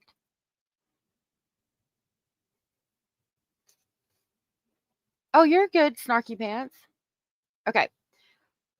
So there's a couple of text messages and images that they sent back and forth between themselves here that are redacted. I found the following conversations. These are conversations, but of course they're redacted because it is an ongoing investigation. Hoffman sends this video and they describe the video and another conversation. And then it says, on September 2nd, Miss Hoffman was detained and interviewed. Post Miranda, she was questioned about her involvement in bestiality. She stated that she was not into it, but played along because she loved Mr. Hoffman. I then asked her why she would start conversations with Mr. Hoffman about bestiality, and she would only state that she wanted Mr. Hoffman to like her more. It should be known that on several occasions, Miss Hoffman went into great detail about what sexual acts she wanted to do with dogs without being prompted. She also stated several of the bestiality conversations with Mr. Hoffman. Oh, she also started several of the bestiality conversations with Mr. Hoffman. When asked about the child pornography, she stated that she tried to brush it off and would change the subject. However, I discovered a conversation wherein Miss Hoffman and Mr. Hoffman discussed allowing her, and then it's redacted. During this interview, Miss Hoffman was asked if she ever reported receiving the child pornography images from Mr. Hoffman. She stated that she did not. She also denied ever telling Mr. Hoffman via text to stop sending her videos and images of child pornography or bestiality. I believe that there is probable cause for the arrest of Miss Hoffman. She has willfully failed to report child exploitation and actively participated in conversation with Mr. Hoffman about bestiality. And again, she has 8 counts of unlawful sexual activities involving animals, and then 5 counts of possession or control, view, or depictions of child sexual conduct. So I'm assuming he pled the 5th because that's not on here. When they talked to her, she said that she did the bestiality because she was not into it, but played along because she loved Mr. Hoffman. And then she was asked why she would start the conversations with Mr. Hoffman about bestiality, and she would only state she wanted Mr. Hoffman to like her more. Again, What the fuck, y'all? God damn! God damn! God damn! I've wondered if she's trying to cover her ass. Because evidently she started the conversations about bestiality. Like, babe, I'm sitting here. Well, like, how did that even happen? Baby, I'm sitting here with the dog and I can't wait for you to get home. So I'm going to take the dog in the bedroom and we're going to take a nap. Like, what the fuck? What the fuck? Yeah, I love Mr. Hoffman. No, I don't think so. I call bullshit too. Queen Ray said she wanted the dog more, shaking my fucking head. Oh, I forgot about this clip. Ugh. Brother, ugh. What's that? What's that, brother? You know, looking at that clip, I wonder if somebody saw the videos and images of the bestiality and that's why they turned them in. They were like, I mean, because it's got to be somebody that was somehow looking at these videos and images, and they've probably seen other videos of and images of child pornography. Like, what made this person call the tip in about these people specifically? Probably the damn dog. It's sick out that people have more compassion for a damn animal than children. I wonder if the bestiality hadn't been involved, if the tip would have been called in at all. You know what I mean? Ew. It is another level of crazy. It's very disturbing, very gross. So Miss Hoffman was asked if she ever reported receiving child pornography images from Mr. Hoffman. She stated she did not. She denied ever telling Mr. Hoffman. So she said she didn't report receiving the images of child pornography, but she didn't tell him to stop sending them to her either.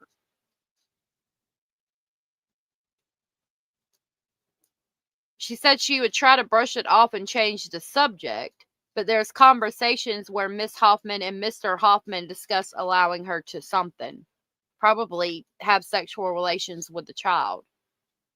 I hope they didn't, though. I hope that they didn't have access to any children that they actually abused. I'm hoping that it was just images that they didn't create any. Maybe they just created them with the animal. I don't know.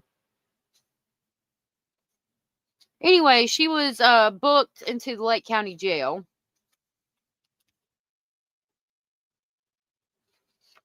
And if she's able to make the $205,000 bond, she shall not possess any animals. No doubt. I wish the dog could talk. But I mean, again, like when we look at these photos, it's so difficult for me to think of this beautiful 27-year-old girl. I mean, that's probably a filter. And this man who's a damn volunteer firefighter, she's a realtor. How do you get there? I don't know. Their children are very small from what I see. She's 27, so they probably there's the pregnancy party. She's 27, so these are probably their only children. Unless there is another child that they had access to, I don't know that they created, but it does say unlawful possession of something depicting the sexual performance of a child. I don't know if they just had those videos, like they were sending and trading them, or if they created them. But they definitely did the bestiality. He does need some tiny earmuffs. He's right here with me laying in front of the AC. He's just chilling. Mr. Speculating's been out of town, so he's been able to stay in here at night. So he's actually been pretty happy. It'll never make sense to us. Right, because we're logical thinking people and they're not. And that's why it'll never make sense. I mean, how could you look at these two people and ever think anything like that? They look like, upper suburbia, cookie cutter home, which is not anything I would ever want, but they look like they've got it all figured out. There she is, obviously pregnant. And they're out on a boat or something, or like a paddleboard. And then they started to lose weight. Like, that's big for me. Why are you losing weight? Because you want to look good for the videos that you're making with the bestiality? This is one of those things they can't say, hey guys, it's not what it looks like. Right. They both look normal. Well, they've got 2 kids. Predator's going to prey. He probably did things to the kids. I hope not. He does, doesn't he? He's only 5'6", I think. And look at her. Like, you would not think that. Michelle said, always the ones you least expect. Right.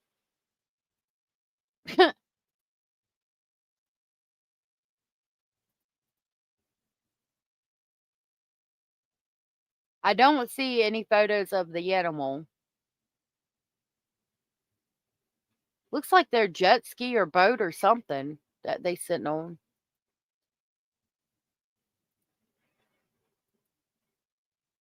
They lost weight, like they were working out. Because here you can see she's a lot skinnier. She was so happy about losing weight.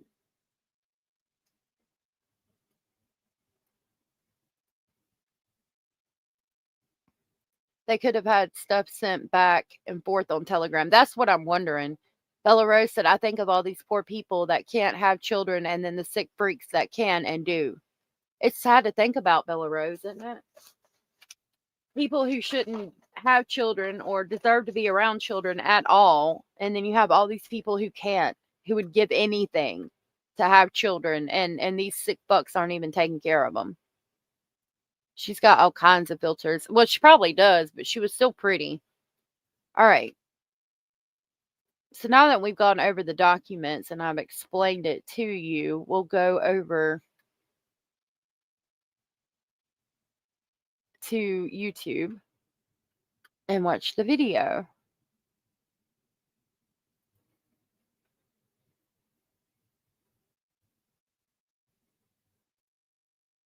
Oh my gosh. Hold on. I just saw another one of those videos where they recut like one of the classics as like a scary movie. So I had to save it. All right, let me pull this up so you guys can see it.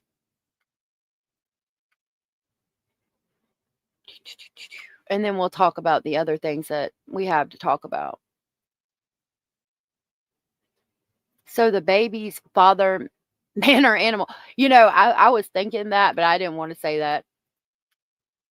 I didn't want to say it out loud because, you know, obviously it's not the animals, but that's gross. I don't understand it. I don't at all. They're a family that looked perfect in pictures, but the photos found on their phone unveiled an alleged gross, disgusting, and terrifying secret. This Florida couple, one a firefighter, one a real estate agent, now accused of the unthinkable. Both are facing several charges, accused of possessing child pornography and several counts of allegedly performing sex acts with the dog. We're on the case. So those are the mug shots, and I had those, but I had forgot to add them to our clips. You can see his little upturned mustache there, but one side is down because he's just upset, and she's befuddled. Bellas. I don't know, Kalisa. Evidently, some of their family members have already filed in court to get custody of their two babies, the toddlers. So I don't know. That's all I know really about it. She'll get more than expected in prison, said Carrie Meyer. And I can't wait. I wish I could go there and just beat her ass for that. I can't imagine anyone would want to do an interview on the story. They're probably running like crazy from it, right? I would go and beat her ass, but the girls in jail know what she did because this is going to be all over the fucking news. And they'll treat her like the plague in there. She'll get picked on and they'll stay away from her. He probably accused her of cheating because the child looked like a Labrador retriever. Possessing child pornography and several counts of allegedly performing sex acts with the dog. We're on the case, presented by Law and Crime. I'm Chris Stewart. I muted it right at the end, but for this one, I'm going to be honest with you. No words for this one. I'm going to be honest with you up front before we go through this episode. This is a story that is not easy to talk about, and it is disgusting what this couple is. Like, did you see the way he's like, this is just the epitome of human excrement. No words for this one. I'm going to be honest. He's like, nope, not today. Lord of mercy. He said, ain't nobody got time for that. Ain't nobody got time for that. Something ain't right. Nope. What's so wrong in someone's life to stoop so low? And they had everything, Michelle. Firefighter, real estate agent. My God. Lord, I hope not. Probably not in Florida. I don't know that. Like New Mexico, I'd be scared to go to jail in like New Mexico or somewhere like that. Especially with Jessica, what's her name in there? But I don't know. Probably not there, but like the girls will stay away from her. And when you're in jail, there ain't nothing to do but play spades and watch TV. And her old man's in jail too, so she ain't getting commissary. Banana Bottom said he looks like a predator if you picture one, but not her. They're all around us and we'd never know. Monsters don't look like monsters. Honest with you up front before we go through this episode. This is a story that is not easy to talk about, and it is disgusting what this couple is accused of doing. It's also just scary when you think about this couple and what they presented to the public, but who they may really be.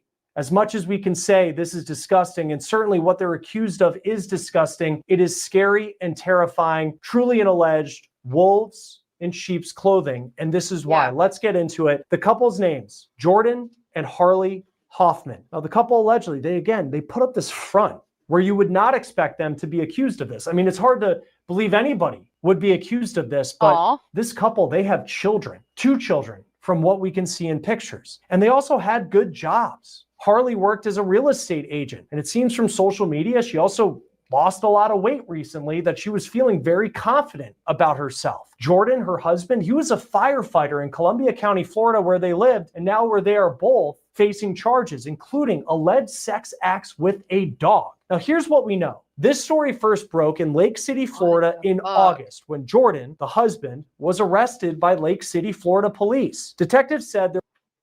So if he was arrested first by the police department, then he had to be the one that was in the video or image that was sent to NCMEC, that the person, you know, said, hey, something ain't right, something's going on here. So he was arrested first, and then she had to know they were coming relatively quickly to get her shortly thereafter. Hey, Psychic Amelia. There was a tip that came in from the National Center for Missing and Exploited Children. Now, on the surface, he appeared to be a model dad, a firefighter in the community, a first responder. He would post pictures as normal dads would, either working on his truck or being there with his wife for an ultrasound when they were expecting a child. The tip, though, that came in through the National Center for Missing and Exploited Children. Scrap Owl said an idle mind is the devil's workshop. Apparently, these two had too much time on their hands. And he does look like a troll. But, you know, you think about her being a real estate agent and him being a firefighter, like, and they've got two toddlers running around. You wouldn't think they'd have that much time on their damn hands, you know? Hey, Content. Good to see you. You think he uses beard gel or dog gel to curl that mustache? Good question. Hey, Teresa. I've been listening to this sick shit, but wanted to say hello while I eat my lunch. Hey, Teresa. I hope that you can hold your lunch down, because this case is horrific. Shattered that image. It unveiled an alleged horrifying reality of who this man may actually be if found guilty. It was about alleged child sexual exploitation material being shared on Snapchat. Now, detectives received this tip, and then they went through and tried to trace it back to a number. They said the material was that of a, quote, prepubescent child engaged in sexually explicit conduct. Now, further. Okay, so they did evidently abuse a child, and they were doing it through Snapchat. Y'all, I don't know much about Snapchat. Those of you that do, is Snapchat used for things like that? I mean, I've heard that, like, with Snapchat, it erases the picture after a certain amount of time or something to that extent.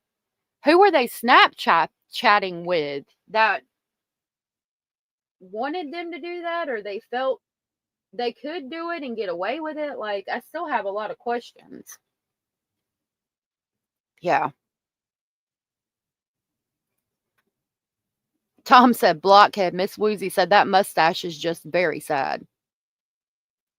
Further investigation found that the account was that of Jordan Hoffman, a 33-year-old firefighter in Lake City, Florida. Police say they found that Hoffman was the subject of a second tip that came in related to allegedly sending another image of an unclothed child. Hoffman was arrested and sent to the local jail. After his arrest, detectives got his phone, they analyzed it, and this story became even more disturbing in ways that we could not have expected. Not only did that phone allegedly show more child sexual exploitation material, they uncovered evidence allegedly involving Hoffman's wife, Harleigh, a local real estate agent. And then detectives said not only were both the Hoffmans now accused of alleged sexual material involving children, but animals as well. Specifically, according to court documents, alleged sex acts with a dog. Now, Jordan. I cannot. I'm wondering whose kid was involved, because I mean, she's 27. So to be sure, I mean, I'm thinking that they only have the two small children, the toddlers. So whose child was involved, which that's something we're not going to know. Miss Woozy said Snapchat absolutely is, but people forget that Snapchat keeps everything, even if it deletes it from your phone. Thank you for that. I don't know. How long has it been going on? So she's so pretty and he's ugly. So why? Like, is it something that she was into and then they got together and he did it to keep her happy? Snapchat. We'll read it. Or we'll go do AI. Oh, well, ask Uncle Google. Hold on. So Snapchat is a multimedia messaging app and it has this icon. It's developed by Snap Incorporated that allows users to send pictures and videos known as snaps, which disappear after being viewed. Launched in 2011, it has transformed online communication by enabling users to share short-lived content and engage in instant messaging through its chat function. Snapchat is available on mobile devices and offers features like stories, filters, and lenses to enhance user interaction. So basically, you can do filters or little, like TikTok almost, but the messages disappear after a short period of time. Looked like for younger folk. Yeah, but she's 27, so it would be about their generation that had started using Snapchat like that, It looks like the Heat Miser on the Miser's Brothers Christmas. I've never seen that. Where you can send pics and videos and they have a 24-hour shelf life, but Snapchat keeps the data regardless of how long they can be viewed. Thank you. Banana Bottom said exactly like Stephen Stearns, but he's blaming it all on Maddie. She started it. They do the CSAM on Snapchat, but law enforcement is cracking down. When he gets out of prison, he won't even be able to get a job as a dog catcher. Stay far the fuck away from the animals. Can you download the pictures or videos? I'm not sure. Let's see.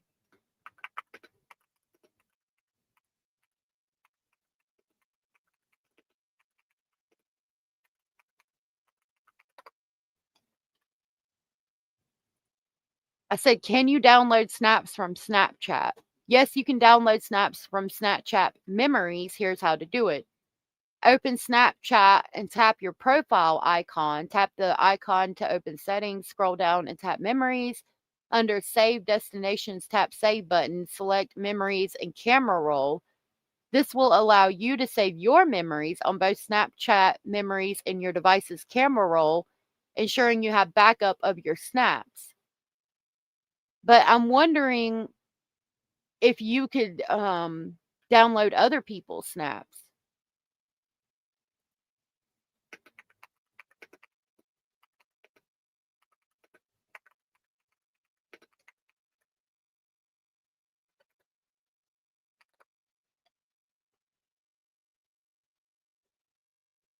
Can you download snaps sent to you by another user from Snapchat? And it says Snapchat does not provide a direct way to download snaps sent to you by another user. Once the snap is viewed, it's automatically deleted from Snapchat's servers, and users cannot retrieve opened or expired snaps. If you want to save a snap, you can save it to your device's camera roll before it's viewed.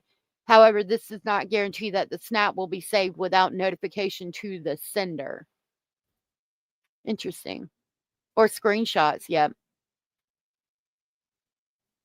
So listen, you need to go to work.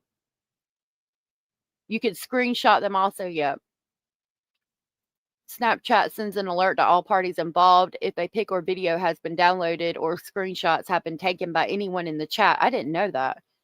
There's going to be a lot more people wrapped up in this. Maybe this will get a whole group of them. I don't know. I'm thinking that the beautiful 27-year-old might be the only one that was doing it.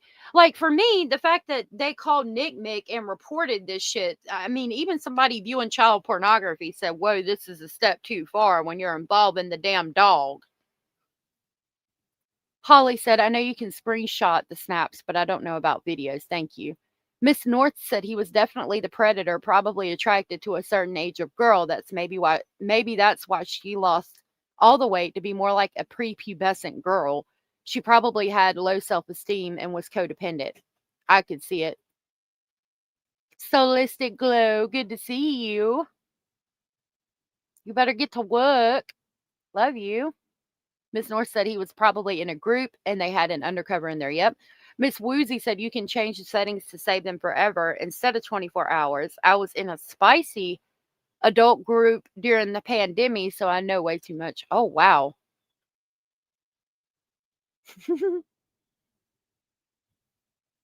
I bet he's done all kinds of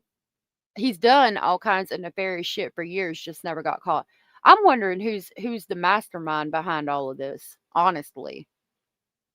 Hoffman faces numerous counts related to the alleged images depicting him engaging in sex acts with the animal. Local TV station WCJB reports that Harleigh Hoffman allegedly is visible in the images with the animal as well. Jordan Hoffman is facing 57 counts related to what officers say they found on his phone. And you can see in this count, it says on or about August 24th, 2025 in Columbia County, Florida, did then and there knowingly film, distributed, and possessed any pornographic image or video of a person and an animal engaged in sexual contact with an animal. Jordan Hoffman's charge.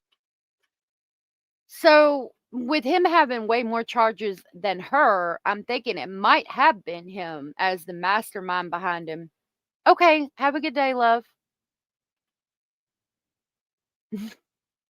I think it even alerts if someone takes a screenshot of a disappearing message or picture. You think it's him too? Yeah, with him having more accounts, I think it would be him.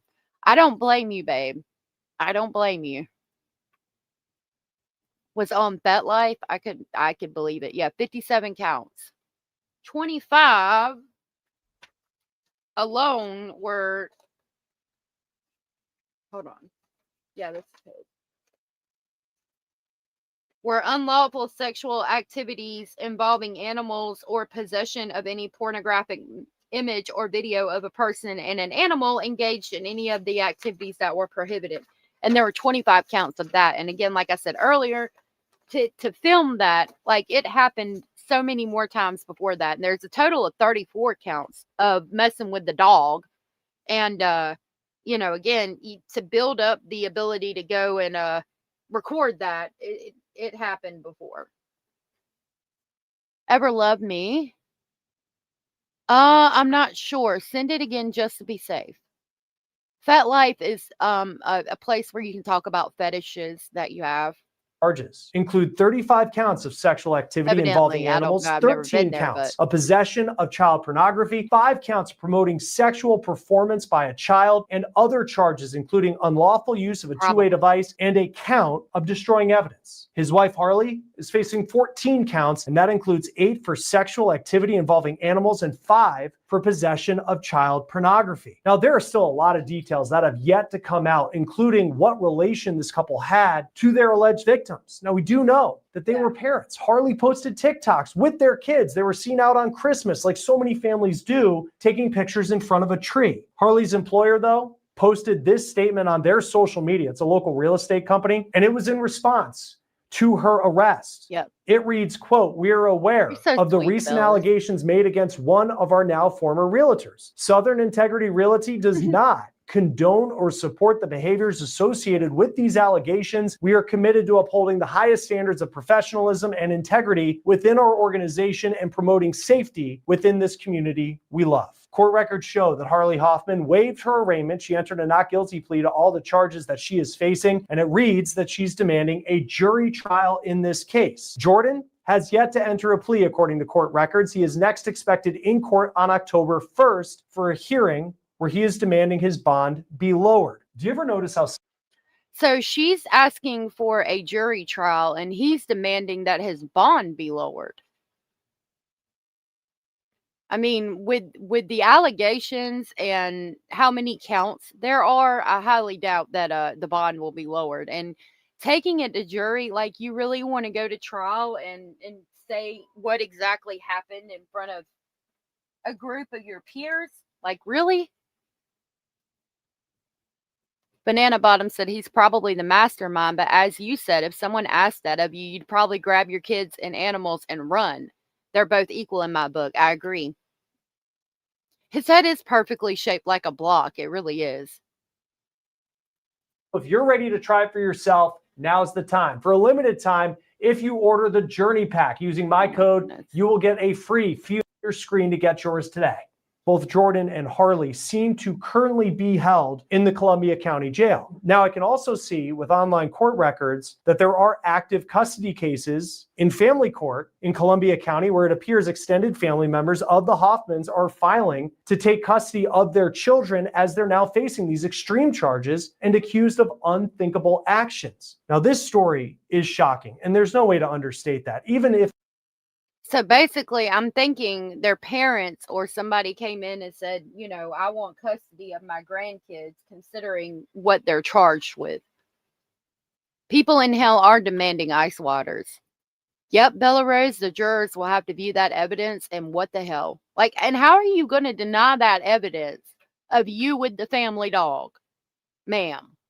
they were career criminals, what they're accused of would be unthinkable. But on top of the good jobs and appearing to be a happy family, the Hoffmans have no serious criminal record other than previous traffic issues. Joining us now to talk more about this is criminal defense attorney and former prosecutor Kathleen Bogenschutz, joining us from Florida. Thank you for taking the time to be with us on Law and Crime. I know this is not a fun story to talk about, to say the Exactly. They had to get it perfect before they went live with it. Like, so there's a testing the waters phase of, like, you know, I think the dog is sexy and I either want to sleep with the dog or I want to see my wife sleep with the dog. One of the two happened. And then they, you know, they test the waters, they do the act, and then they perfect it, and then they're starting to send Snapchats about it. Like, I can't imagine how many times it happened. Lego Head Ginger Pedo. I like that name for him. It's insane to me to think about. least. 70 charges in total between this couple. It's 57 for Jordan Hoffman, then his wife, Harleigh, roughly 13 charges for her. What does that tell you about the evidence that prosecutors have against the couple in this case? So most of us don't think like offenders in our daily lives, and for good reason, and I'm glad we don't. But this is something that when I was prosecuting sex crimes, we used to talk about every single day. What do you need in order to, if you were inclined to do so, to victimize a child like this, to victimize animals like this? You need access to the victim, and you also need privacy. So if you have one without the other, you can't do it. Well, and obviously they had privacy. I'm assuming they had their own house and everything. Hey, smart-ass patriot, good to see you. You don't even want to know. We've talked about donkey shows and all kinds of shit. You don't even want to know. It's a crazy-ass day. Cara said, a soulless ginger and his wife doing unspeakable things to their dog and children. Exactly. I think that's the best way to break that down. Thank you, Cara. Lake City is we're a much more rural area in Florida. And it would not shock me that they had the privacy to be able to do these kinds of things and to create this kind of stuff. You wouldn't expect somebody to be creating it someplace where, you know, you're in an apartment building with thin walls, things like that. You need to have the access to the victim, and you need to have the privacy to be able to do it, particularly in this kind of, I hate to say prolific kind of a way. Because if someone was found with one video of what they're accused of, which is bestiality they're accused of, as well as child sex abuse material, you know, one would be, I would assume, prison time. I think so, Bella. I'll look it up. Can't blame the dog thing on alcohol. Ain't enough alcohol on the planet. Exactly, Tom. Boom, boom, boom, bop, bam. You can't. And would be a very, very serious offense. But when you're facing as many as they are, how would cases like that differ, knowing that there is just so much that they apparently have on this couple? Yep. Well, it's actually a really good point that you make, because unfortunately, I mean, it's great when technology improves over time for us as people, usually.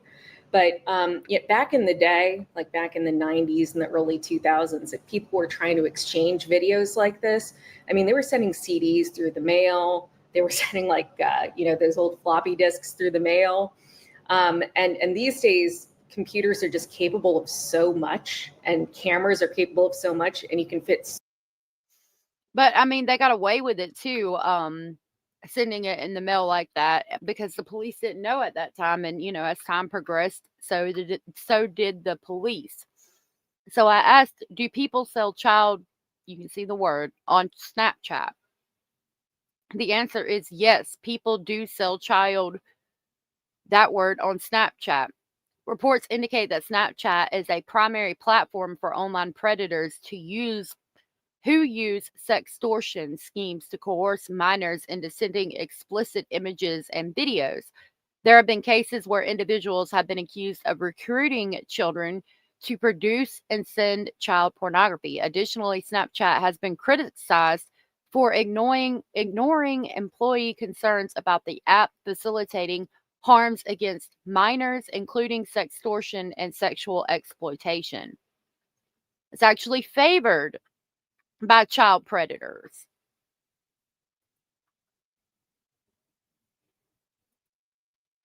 You think child predators are often into animals as well? It wouldn't surprise me because they're sick, depraved individuals. It's just a question on how far will they take it? How far will they go? And if they'll go far enough to hurt a child, it wouldn't surprise me to learn that they'd go far enough to hurt an animal as well. Snatch chat. I like that name for it. I was just thinking of that scene from Strange Brew where he drinks the entire tank of beer. Sounds like Snapchat is run by the same people running Roblox, protecting pedos over children. Have you heard about all that? The Roblox shit coming out? So much onto one little SD card and trade it over the internet so easily that we have seen just a real increase in the number of videos and photos that individual offenders have had on their devices, just as technology has improved, which kind of makes sense. The sentencing guidelines, however, have not changed that much. And I would expect to see some pretty significant, at least under Florida sentencing guidelines.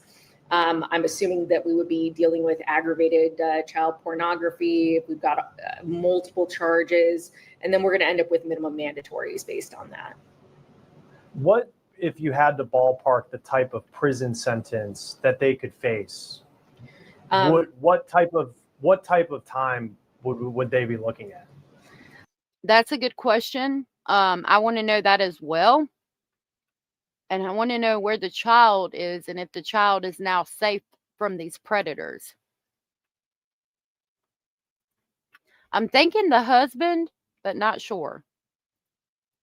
So Florida has score sheets, and it's basically so former judge that's a public defender, former judge that's a prosecutor. You get almost like a sentencing guideline range.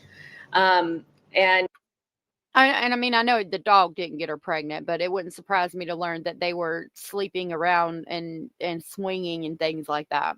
And in this case, I would expect that it is entirely possible that at least the male of the two with the larger number of counts may score in the range. I could sit down and work it out with a pencil and paper. But he may score in the range of a potential life sentence in Florida. If you score over 360 points, not months, points, the judge could sentence you to a life sentence. And it's just, there's a lot of. So he has over 360 points when you talk about his charges that he's looking at, and that could cause him to get a life sentence in Florida. So he's facing the potential of life in prison right now for sleeping with the dog. Cara said, I've been following the Roblox things closely because all my nephews and my niece play. My oldest nephew just last Saturday told my sister-in-law that some random person was hanging out on his base trying to talk to him. Thank God he said something. All of them will cross any and all lines. They need to all be caught, exposed, and spend the rest of their time away from society. I agree, Banana Bottom. Boom, boom, boom, bam. I agree. They should get life without parole. I agree, Bella Rose. Of this story that's shocking. I mean, I think even, their professions, they seem to be on the surface kind of like model citizens, but then there's all of this. And even with what they're accused of, like they could be career criminals and it still would be shocking that someone would do this stuff. But, and of course we'll see how they're innocent. I think that's what makes it so strange, right? Because they could be career criminals and this would still be shocking. But they're not career criminals. And not only are they not career criminals, he's a firefighter and she's a fucking real estate agent. And they're still accused of all this. It would definitely still be shocking if they were career criminals or like on drugs or something to that effect. But they're like the upper people in our society. You know what I mean? Yeah, that is how David met Celeste. Lake City has 3 traffic lights. Jail, very small. Next town is Lake Butler. Then getting close to where I live in Melrose. Wow. Until proven guilty, I want to say that. But when you look at this case and you prosecuted sex crimes and the fact that there's this bestiality element to it as well that they're accused of, I mean, how common is a case like this? I can tell you that, and I was assigned to do sex crimes for 8 of the 12 years I was a prosecutor. I think I have only seen 2 or 3 bestiality cases. And keep in mind that, I was also in an office that for 4 of those years, that is the only thing I did. Those are the only kinds of cases that were assigned to me. So highly unusual. Not saying it never happened. Yeah, because people don't look at animals and think, damn, you're sexy, let's fuck. Yep, Abellis, everybody knows them. I'd love to see, they're going to have to move, dye their hair. It's going to be bad. Monsters are everywhere. He was a gamer on Fortnite. She went from there to Discord. Oh, yeah. Miss Woozy said PDFs or maps, as they disgustingly prefer to be called, meet children on Roblox and lure them off the app to Discord or WhatsApp to get them to do gross things. Yep. We saw that with Brett Italiano, Madeline's chorus teacher. Happens, but there's reasons, there are laws against it. Let's put it that way. And I will also make this other point, they look like upstanding citizens. Something that a forensic psychologist said to me years ago has always resonated with me. And I pass this on for the parents of other small children, as I have a young daughter as well. If monsters looked like monsters, they would never be able to get close enough. So, if somebody looks dangerous and scary, they're probably. That's important to remember. If monsters look like monsters, they would never be able to get close enough. Because they don't look like monsters. Monsters never look like monsters. They are moving to prison. Not going to be able to get close to your kid or close to you. And I hate to, espouse paranoia, but this is why we keep our radar up as parents and as people. And this is why we don't let our kids go over to other people's houses without supervision and making sure we know who they are. Yeah. And that's a really profound kind of way, because I haven't necessarily, we cover a lot of cases, unfortunately, where it's the kind of the wolf in sheep's clothing is the cliche line. And then it's like, you look at this one and it's a family of 4 and we don't know if their children were involved in this. But they just look like normal people with normal jobs. And then you read the court documents and it's just, they're accused of being monsters. And I think the other part of it too, for me, that I find in cases where you have not just one member of the family who's accused of being involved in some of this terrible stuff, but you have a second person in the family who's involved allegedly in this stuff. And it's just, what is the dynamic that you see in some of these cases involving couples where it's like you have 2 people who are predators, allegedly? Yeah. How did they meet? How did the conversation start? Brenda said, can you imagine going to a friend's house saying, I can't come in if you have an animal? How embarrassing would that be? Yeah, those mugshots do them justice, I think. Silently listening. Oh, thank you, Shelby, for still being here, and I hope you enjoy your dinner. I wonder if they legit wondered if maybe she was pregnant with the dog's pup. I can't. It's so gross. I hate it. Can we normalize not normalizing? For real, for real. I agree. Sometimes they look like monsters. Sometimes they look like trolls, like UTD said, and sometimes they don't look like anything scary at all. Who have found themselves in this world, and then they continue on and then eventually find themselves in cases like this. So I'll show my age here for a second. I think I'm a bit older than you are. Back in the 90s in Canada, there was this case. It was called the Ken and Barbie killers. And the prosecution gave this sweetheart plea deal to the female of the two because they were allegedly abducting and sexually assaulting females together and eventually killing some of them. And the female got the plea deal, the benefit of the plea deal, and got a couple of years in prison, I think, with light at the end of the tunnel, and has been released since. And then they found the videos of what was happening, and apparently she was participating in all of it. And that would suck because they couldn't go back and retry her after giving her the plea deal after finding the videos where she was involved. Curious Christine said, his face reminds me of a key pie doll. A key pie doll? I've never seen those. Yeah, she should. I remember that case too. Her little sister. She took over there for him. It's always a question mark. And another thing that, an old homicide prosecutor told me when I was, trying to find some meaning in a case. And he said, if you try to impose your logic on something that defies it, you're going to just drive yourself insane and accomplish nothing. So, we've seen these male-female teams work in the past.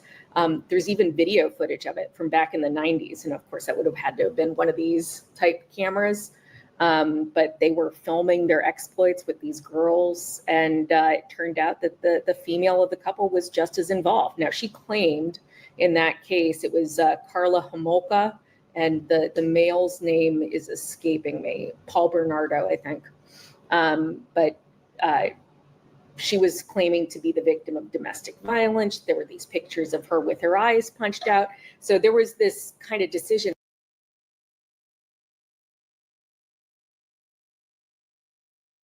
This is a Cupid doll, which Curious Christine was saying he looks like, and he does. That's exactly what he looks like. Made by the prosecutors that one of these two is more culpable than the other.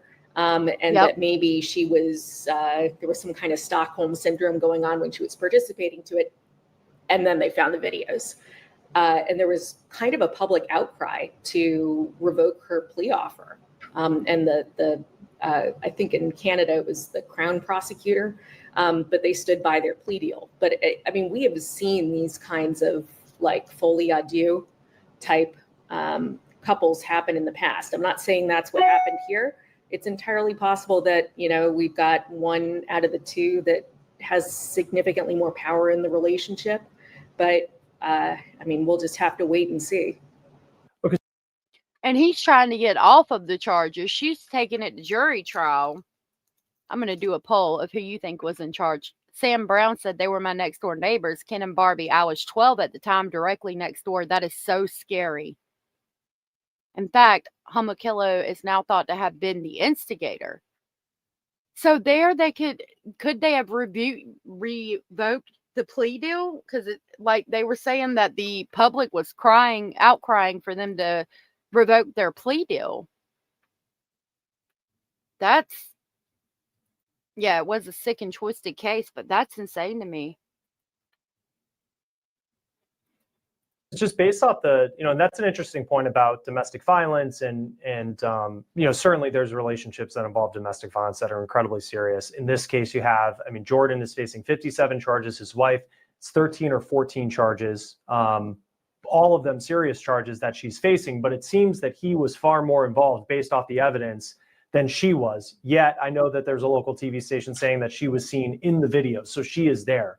How could the defense, how effective is that defense if they go with, well, he was the one leading this. This was, maybe an abusive relationship. He had the power in the relationship, and she was just kind of there, trapped part of it. I mean, how effective can that be in a case like this where, if you show this video, which we haven't seen it, not that I think anybody would want to see it, but if you show that video to a jury, it seems like that'd be a very strong piece of evidence against her. So Florida has a theory of prosecution called principal theory. And the way that I used to explain it to juries is that the Nuremberg defense doesn't fly in Florida. Like, I was just following orders. This guy told me to do it, so I did it. Or I only pulled the lever. I didn't shoot the gun. If you take some part in the offense, you are responsible for all of the offense. So. And that's important, and I'm glad they have it that way because she should directly be held accountable. I started a Q&A thing. I don't know how it works. It's the first time that I've done it, so we'll have to see how that works. He's still in prison, and she is married with children. They should have and could have, but I guess they didn't want to risk future cases by backing down. Wow, she's married with children? Thank you for the information, Abellis. She's going to have a hard time when the jury sees the videos. Right. Spending 2 years in prison if you want the account. Okay, yeah, let me know. I haven't looked into it recently, but I know the story. I think it was his idea. They're both responsible, though. Yeah. 3 kids, and she has custody of them? Oh, my God. Oh, my God. Or if you really want to work it down into colloquialisms, if you're in for a penny, you're in for a pound. So in front of a jury, that argument should not carry a lot of water with the principal theory instruction, but it may hold some water with the prosecution in deciding if one of the two wants to turn state's evidence and testify against the other. And it would appear that these two are married. So then we also have issues of spousal privilege. Now, I will also note that there are important exceptions to spousal privilege in Florida when a child is victimized or when there's domestic violence. So, basically you can't terrorize your family and then claim spousal privilege. I did see in court records. So she married her attorney's brother? That's interesting. Bella Rose, my email is allegedly speculating@gmail.com. I'll type it in chat in a minute. Orange Rose said, I heard she was volunteering at the school at one point. Carla was. The Barbie from Ken and Barbie. Wow. Yeah, her lawyer's brother should be investigated. What the fuck? Where she waived her arraignment and entered a plea of not guilty. He has not. So he's still slated to have his arraignment. I think it's October 1st. What would you read into that? What does that tell you about? Is there anything to take away from how both, if they're going to be tried separately, how these cases could go?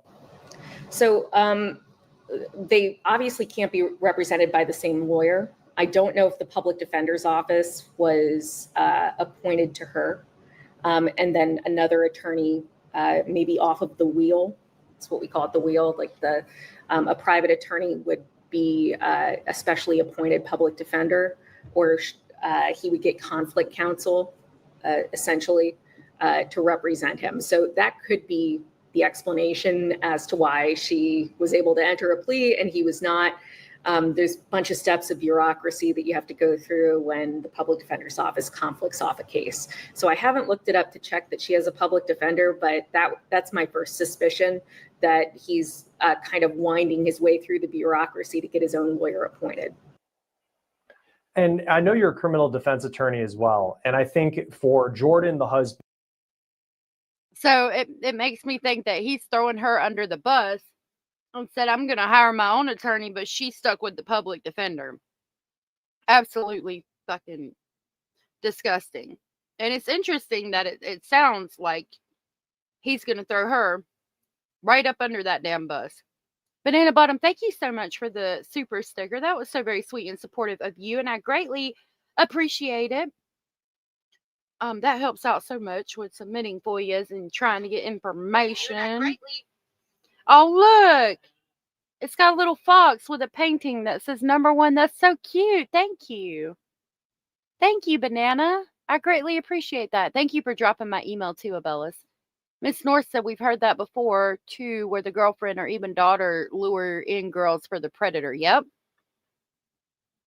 Thank you again, Banana Bottom. Smartass pointed out that Ghislaine Maxwell procured girls for Epstein. She did. That says something. So he's got money, but not her. She was the real estate agent. Yeah, she was the real estate agent. He was a firefighter. And it sounds like they're going to be battling each other in court because she wants to take it to a jury trial. So I think she's going to be like, this wasn't my idea. I'm not responsible. And then he is asking for the bond to be revoked. So it sounds like he's like, again, I didn't do this. This was all her idea. So it sounds like they're going to turn on each other and try to blame each other. I'm interested to see where the case goes. And facing 57 total charges. You know, these were tips that came in through the National Center for Missing and Exploited Children. Apparently, prosecutors have some very damning evidence against him. I mean, what's the defense? You know, what's the strategy you take when you have a client that it seems like prosecutors would have him? And of course, he's accused at this point. We haven't seen the evidence, but they would have him dead to rights that you have this child sex abuse material on your phone and your wife is allegedly in the videos as well. And you know, there's the bestiality element to it too, which makes it even more shocking. So the first move that I would be making is to examine the search warrants, because there's probably multiple levels of search warrants that were done in this case. I'm not saying anybody did anything wrong, but that's your first move as a defense attorney. So the documents, they were arrested, I think, September 2nd. Between August 25th of this year and September 2nd of this year is when they got arrested. Just because, Angela. It's a truly disgusting, stomach-turning crime doesn't mean that they don't deserve the same protections under the law that we all do. So I would be looking at the search warrants. I would be double checking that the things that they applied for the search warrants for were actually criminal offenses. I actually have a case like that open right now where the police applied for a search warrant and then never charged the guy for the first crime because they decided they didn't have probable cause. And I went. So for the search warrant, I mean, they've got to have the probable cause. I'm thinking that what they were accused of was actually a crime, which would have been possessing material depicting the sexual performance of a child. So I don't think we got to worry about that here. Really? We just went over the documents and everything, Angela. It's pretty disgusting. Yikes. That doesn't sound like it had... that doesn't sound like it was a very good basis for a search warrant, and we're going to be litigating that. So that's your first move. Your second move is to see a lot of times when you have a family and they're all using different devices, like who actually had access to it. Now, because we have cell phones with Face ID and stuff like that, that might fail really quickly for purposes of saying, oh, somebody else was in my phone, or it's Face ID, And they had iPhones, probably the best ones, and we're using Face ID to get in it. So I think all of that shit's going to fall apart in court if they try to say it wasn't me. And computers and phones have the ability to, like, for example, my MacBook now can read my fingerprint to open the computer, and you can look through the past events to show whether it was my passcode that I typed in or whether I used my finger. And one of those two is far more likely to be personally me. Yeah. She probably had some kind of Face ID or fingerprint ID on her phone, as did he. They're going to be able to prove exactly who it was, not to mention the videos. You don't have to come and confess that you did it. We're looking for you. We gonna find you. I'm letting you know now, so you can run and tell that, homeboy. Yep. We got your T-shirt. You done left fingerprints and all. You are so dumb. You are really dumb. For real. That's the one I meant to play. Leave the fingerprints behind and everything on the phone so we can tell who you logged in. Who logged in and on what phone. Yep. So depending on what kinds of devices they have, you might be fairly dead to rights, and it might be time to negotiate. But it doesn't. So they could say, "Oh well, he made me do it, Lorianne. He made me sleep with the dog. He made me do that." But even when we looked at the documents, it showed the text messages and it states in her affidavit that it appeared that she was initiating the shit. Yet she wants to take it to jury trial. I mean, you don't kick the tires as a defense attorney. It doesn't mean you don't read through all the warrants. I have seen some very stupid mistakes made by some very smart police officers and prosecutors in the past. And if at the end of the day, you look and everything was done by the book, they have him, let's just say. I mean, if you're a prosecutor, why, I guess this goes to the defense attorney part of it. I mean, what leverage is there to get something better than going to trial and knowing that you could get a conviction and holding him to the highest level of the law? So the first thing that you could look at is there anything that I or my client can offer you, the state, in exchange for a better plea deal? One of those things, unfortunately, people like me think this way because that's our job. But one of those things is that when you have children that are the victims of these offenses, not making them testify and not making them go to a deposition is something that the state is often willing to negotiate for. So you have that conversation with the prosecutor and you say, look, I think all these search warrants are in order. I can't make a motion to suppress with a straight face. I deposed all the cops. Everybody looks like they're on the up and up. If I choose not to depose the child or children in this case, like not to ask them questions, not to make them talk about it, what kind of a plea deal would you be offering me to not do that? And in some jurisdictions, there's like an unwritten rule that if you depose the victim of a sex crime, that there's no more plea offers. That's a really bad general rule to have because sometimes your case collapses in on itself like a neutron star as a prosecutor. So with her saying that, offering a plea deal where they don't have to just depose the child and make the child talk about what happened to them, they could video record it. Like, I don't like that rule, and it makes me, it reminds me of Stephen and his ability to take the plea deal so that they didn't have to bring up the video and images of Madeline and nobody had to see how he abused her and what he did to her.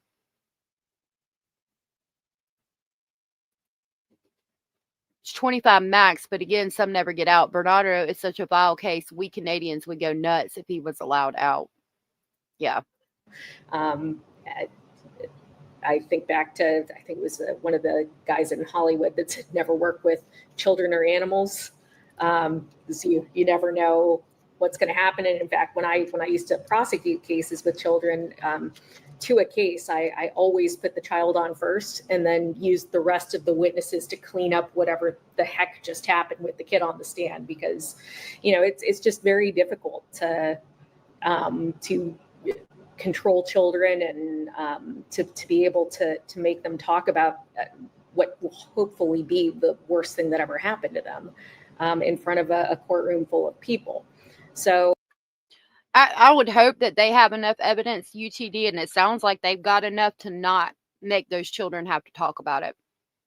And she's begging for one, Brenda. She's wanting a jury. She wants them to see the video of her sleeping with the dog because she thinks she can get out of it. Heathen, this is a bad case. Good to see you. We're about done with it, though. That's part of the negotiation there. There's also whether there were statements made by the child. A lot of times there are forensic interviews that are videotaped, so you already have a pretty good idea of what the kid's going to say, and you can go through that with your client and try to sit down and try to have a difficult conversation about the strength of the evidence here, which I think a lot of defense attorneys neglect to mention when they're talking about how you do cases. A lot of this job is making very difficult decisions and having very tough conversations with your clients. Yeah, and that's going to be certainly a part of this going forward. Such a disturbing case out of Florida. But Kathleen Bogenschutz, it's always good to have you on Law and Crime. Thanks for having me. That will do it for On the Case. I'm wondering if that's from now. That's Logan Gaminsky being taken to jail. Okay, that's not the same one. So I found, They are a family that looked... I'm glad that we'll be backing away from that case. That's just insane to me. Heathen, you probably got here right at the exact right time, because we were talking about one of the worst cases that I have ever seen. So I don't know if you guys remember, we were going over the documents and stuff from that. But a couple of days ago, you guys had told me about somebody live streamed a homicide of some women or something to that effect. I did find an article on that. They evidently have their guy. I wanted to share that with you guys. So let's talk about that. There were some people killed on a live stream or something to that effect. So here we have accused mastermind detained after live streamed homicides of women. So I'm in gonna Uruguay, Brazil.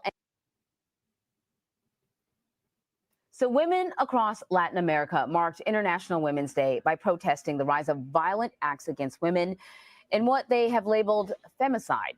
In Uruguay, Brazil, and Peru, women called for justice as many murders go unsolved. Protesters in Mexico are taking it a step further today. They are calling for a day without women. Nationwide, women are being urged not to shop, not to attend work, or leave their homes. I don't know. That says March 9th.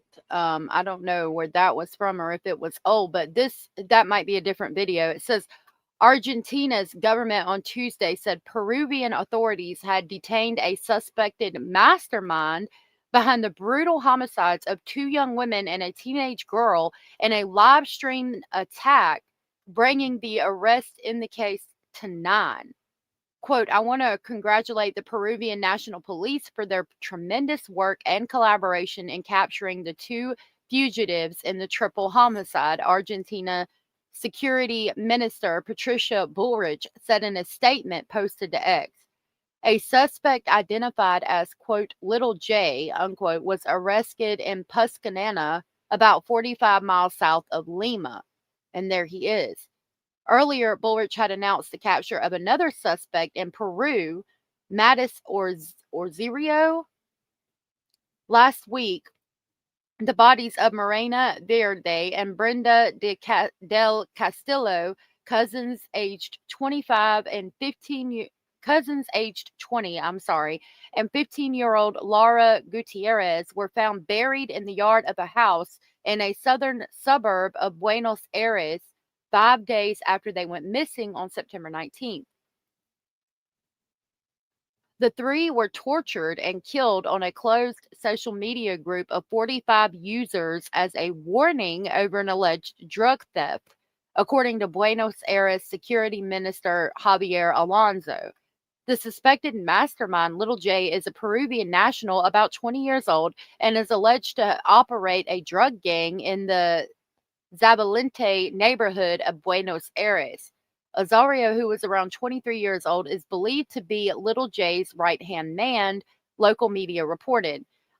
Antonio del Castillo, grandfather of the slain 20-year-old cousins, called the killers bloodthirsty. You wouldn't do what they did to them to an animal, he said during a protest in Buenos Aires. I hope that the truth will be revealed. I ask people to stand with us, he said. Femicide is broadly defined as the killing of women or girl because of her gender and can take different forms, such as the murder of women as a result of intimate partner violence, and torture. The torture and misogynistic slaying of women, killing of women and girls in the name of honor, etc., according to the European Institute for Gender Equality. One woman is killed by a man every 36 hours in Argentina, according to femicide monitoring group in the country, BBC News reported. Femicide was added to Argentina's penal code as an aggravating factor of homicides in 2012 and is punishable with life imprisonment. However, earlier this year, Argentine President Javier Milei said he wanted to remove the concept of femicide from the country's penal code, the Council on Foreign Relations reported. Milei had argued that femicide presents the idea that the life of the woman is worth more than that of a man. There's one of our people who committed those homicides. Hey, Anchovy. I don't know why some people don't get notification.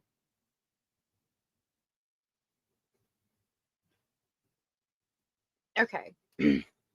So next we'll move on. I've got some stuff on we've got this as well. I've got some stuff on David as well that we're going to talk about. So this is more about that live stream thing. It says, this is the dramatic moment the man accused of ordering and masterminding the brutal punishment and murder of 3 women live streamed on social media is arrested after going on the run.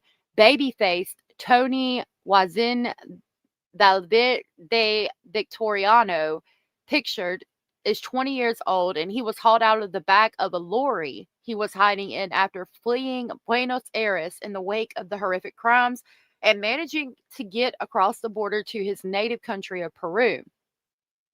Maureen Verde and Brenda de Castello, both 20, and Laura Gutierrez, 15, disappeared on Friday after they were lured into a van with the promise of a party, according to Argentine authorities. Their dismembered remains were found on Wednesday, buried in the backyard of a home about 16 miles from Buenos Aires after police tracked their cell phones.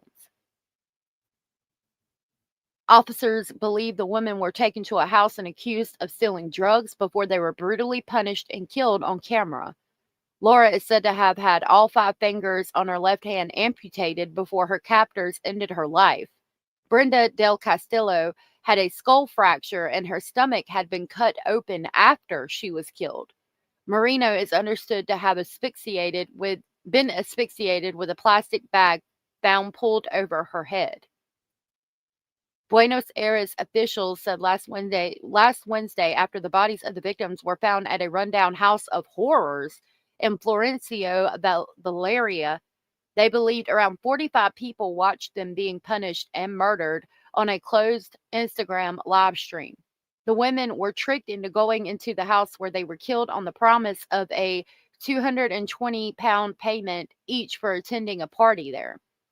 Chilling video footage showed them getting into a vehicle that took them to the property on a roundabout near their homes, a 20-minute drive away the last time they were seen alive.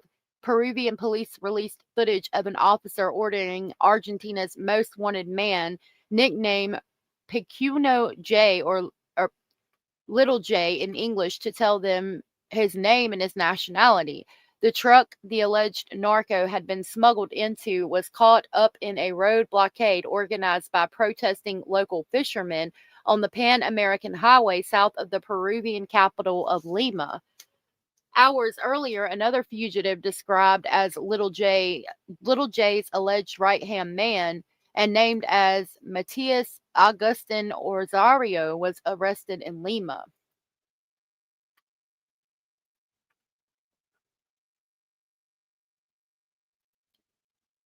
Oh, probably. It's awful. Isn't it, heathen? Why would you mutilate their bodies? Hopefully these people are in jail too.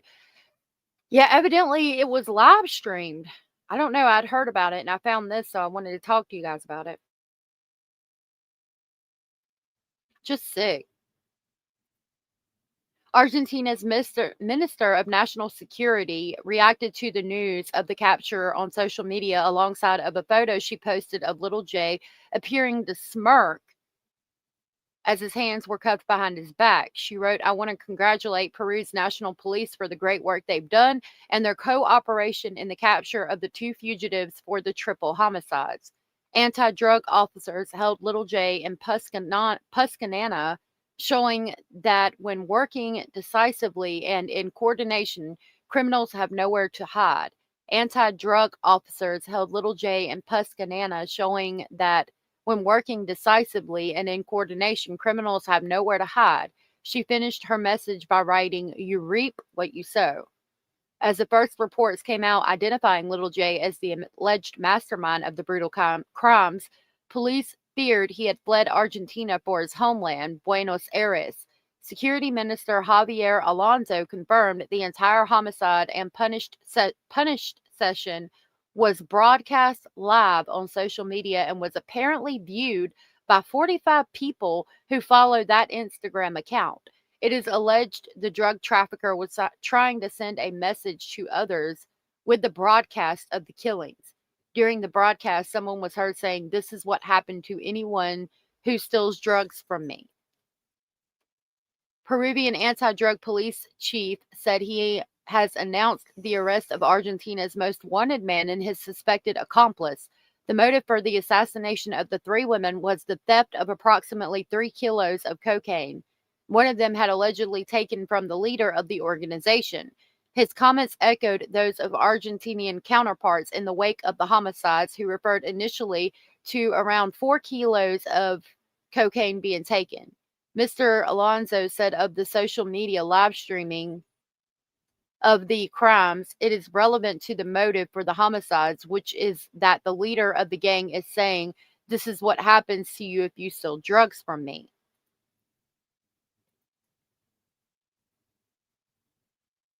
I don't know, Southern Cats. People are sick. Oh, I don't think you're yelling. I don't know. Anchovy, good to see you.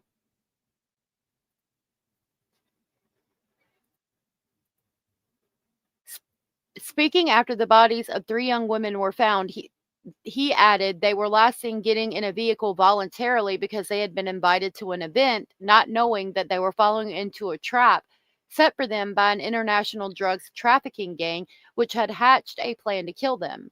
The families of the victims have been informed. The bodies were found in the early hours of Wednesday morning, September 24th, buried in a garden. The drug trafficking organization had its operational command in Buenos Aires, and they had chosen this house to carry out the homicides. 4 people have so far been arrested. The vehicle the girls were picked up in was located 100 meters from the house. It had been set alight and was burned out, so they set it on fire. We are convinced the victims were killed on Friday, September 9th, between 11 p.m. and midnight. Our investigation to apprehend the intellectual and material authors is very advanced. The regional government minister went on to dub the homicides a narco act of revenge. Buenos Aires prosecutors have described the crimes by saying, "This is the most sordid and horrifying case we have ever had to deal with." The 2 alleged gang leaders held in Peru now face extradition to Argentina. Speaking to journalists who confronted him soon after his arrest as he was taken to a police station, little Jay, the son of a murdered drug trafficker, insisted, "I haven't killed anyone. The guilty person has to be found. I didn't have anything to do with this." In a statement after the arrest, a spokesperson for Peru's National Police said, "In a swift and simultaneous operation, agents from the Anti-Drug Directorate, in coordination with Interpol Argentina, arrested alias Little J and Modus Agustin Orzario, both fugitives from Argentina with red notices issued by Interpol and implicated in a triple homicide in Buenos Aires. The case involves 3 young women murdered in violent circumstances. Tony Valdere, a Peruvian citizen, is believed to be linked to the international drug trafficking networks and is identified as an alleged mastermind behind the crime, while authorities coordinate his transfer to Argentina for justice. More than a half dozen other suspects have already been held over the triple murders in Argentina. 2 were women caught cleaning the horror house where the killings occurred with bleach when it was raided by police. They were so pretty. So sad. Good night, Banana.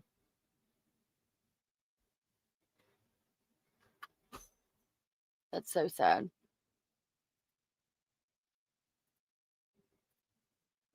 Okay. So I have 2 updates on David.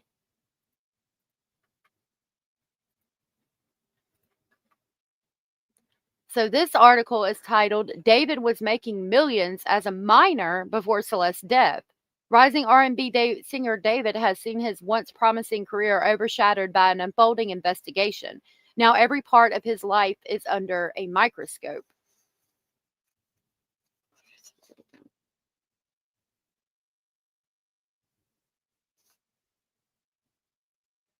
Okay, sorry about that. Best known for his viral song Romantic Homicide, David was already earning a massive income by the time he was 17. According to reports, he signed a multi-million-dollar deal with Darkroom and Interscope Records while still in high school. That contract reportedly included a $3 million advance for an EP album with the possibility of ballooning to $6 million depending on its performance. His net worth for 2025 has been estimated at around $2 million. Much of David's early financial success came not just from record deals, but also from tour revenue, merchandise sales, and streaming.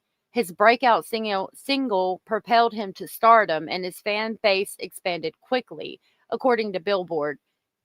According to Billboard, his streams have actually seen a boost in the wake of recent headlines, despite their disturbing nature.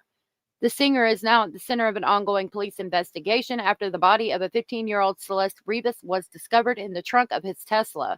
While David has not been arrested or charged, police searched a home in connection with the singer, and his upcoming tour was canceled. Promotions around his music also stopped as the investigation gained momentum.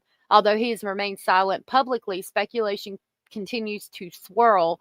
Some reports claim David may have known the deceased teen personally, and she may have even been his girlfriend, but no formal statements have been made. The cause of death remains unknown, but for now, no arrests have been made. With millions already in the bank, David may have the means to mount a strong legal defense, should he require one, but that same financial status could also make him a high-profile target publicly. Controversy has already impacted his commercial partnerships, and his career trajectory is now uncertain despite being on an uphill climb for so long. For now, the singer's million-dollar net worth is a reminder of how quickly fame and fortune can rise and fall. Whether David's wealth becomes an asset or a burden as the investigation and public scrutiny continue remain to be seen. Could you imagine making millions of dollars as a minor? I think his career is over as well. Honestly. I agree, Ashton. Yeah, a house of horrors where evidently those girls were killed at, and it was fucking live streamed on fucking Instagram. And there was 45 people watching. Like, I just cannot. And Chubby Fish said he can afford to party and a Tesla. Young people really shouldn't have it all at the start. It just gets to their head. I agree. I can tell you what, I would probably be dead if I was given that much money when I was still a minor. So evidently his parents' house got swatted or something to that effect. So I figured we'd talk about that real quick too. Charles, any idea who is behind this swatting? Hey, Kay. No idea. I mean, we've asked police. They want to try and track those things down when it happens, but they don't know on this one. And they, I think they figured out pretty quickly when David's parents came to the door that that's what was going on here. They didn't see any activity, and the area where their home is in a very rural area. It's not like there's a lot of houses around. So, when police are pulling up, there's no activity. It would have been pretty obvious to them if there was some crisis going on as they pulled up. Sure. So yeah, I found that interesting that his parents' house got swatted. Shelby said, I doubt even local CBS would hire David. I don't know. I mean, I think he might be able to come out of it, but I don't think he'll ever be as popular as he once was. Miss North said, I personally think he would still have millions of followers. I mean, look at how many rappers are in prison and still famous. Yeah, us minors don't make that much. Scary to think these $6 walk among us. Yep. Swatters need to be prosecuted. Such a waste of time and resources. I agree. Where she went. Oh, yeah, we looked at that yesterday, Ashton. No. Oh, yeah, I think I got your email. I need to see if I can pull it up. I have the same problem, and it still makes it hard to read chat. He's also very young followers. They'll forget about it in 5 minutes. That's true. People used to swat King Cobra all the time to the point he had to move at least twice. Poor guy. Oh, my God. That's true. But you can't escape the date, September 18th, and it's a day after the LA house that he was renting was raided. Coincidence or something more? It does seem strange to say that this is coincidence. And his parents said to the police, somebody is messing with us. And clearly, even if David wasn't at the house, his parents are aware of what's going on back in LA. I don't know why people would swat his parents' house. Like, I think they're already dealing with enough. Like, that's just so not cool. And it is a waste of resources. Point. Got to remember, David's name had been out there enough. It was easy enough to know where he's from in Texas that this was likely someone who's been watching the investigation and has strong feelings about it and decided to prank the home where his parents live, perhaps even doing it thinking that David was there. Because remember, even when the police executed their search warrant, we hadn't seen David in public. Everyone was wondering where he was. And we now know that the day after that search warrant, he moved out of the house. But we haven't seen him since. So, I'll be honest, Ashley, when we got this body cam, the main thing we were looking for, we knew at the point we ordered the body cam, we got it from police. We knew that this was a swatting incident. What we were wondering is whether or not when they went to the house, whether or not they would see David there. Didn't turn out that way. What was the response from the parents once the police did knock on that door regarding who was at home and who wasn't? So they said to the police that their daughter was there and also their son, which immediately we thought, oh, is that David? Did she just confirm that David's there? We went back and looked and found that we knew that David had a younger sister. There was also a younger brother who clearly lived there with their parents. They're both minors. So that's who we think they're talking about. Is it possible that David was there and they just didn't say anything? I guess. So David, probably. from what we... Okay, I pulled that up. I'll have to grab the timestamp and we'll get it. Curious Christine, thank you for the information. I mean, thank you for the $5. I greatly appreciate that. That was so very sweet and supportive of you. Thank you so much, sweetheart. Curious Christine said, we are also informed because of your... Okay, let me try again. Sorry. We are also informed because of your well-researched and timely info. Thank you. Thank you, love, and thank you for being here with us every day. You are so very sweet. That was so very generous of you. Thank you so much. You are so sweet. I love our speculating family. Thank you so much. I greatly appreciate that. Like, I really can't express how much that helps. Thank you. 4828. Okay. I got it written down. Anyone with visual issues, let us know if you want us to use all caps and use them yourselves. It's no problem. Yes, thank you. They said the call came from their location as well. That's how they found the location. Oh, wow. Hey, Mustang. I really appreciate it, Curious. That was so sweet.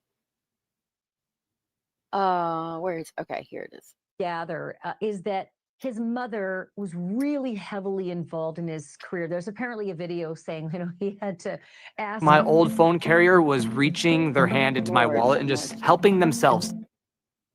So this is on the internet, not on YouTube. So I have ads, even though I pay for premium on YouTube. I've got to get some kind of ad blocker, and I keep forgetting to do it. Permission to use, private plane, which makes me wonder if David would have been able to travel back and forth to Los Angeles during this tour if he were involved in anything nefarious without her permission and without her knowing exactly why.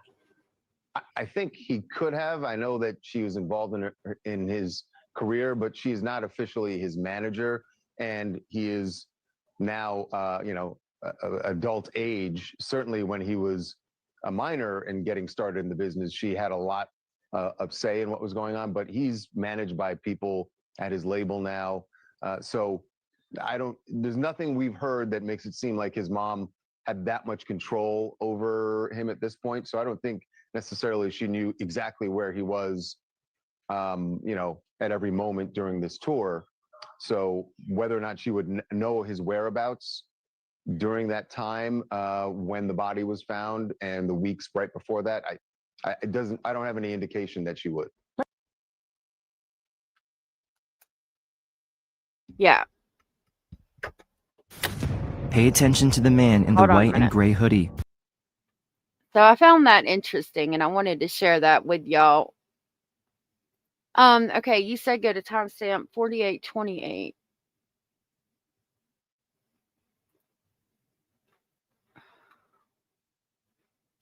I don't know what this is. It was sent to me. Hold on. Let me pull it up.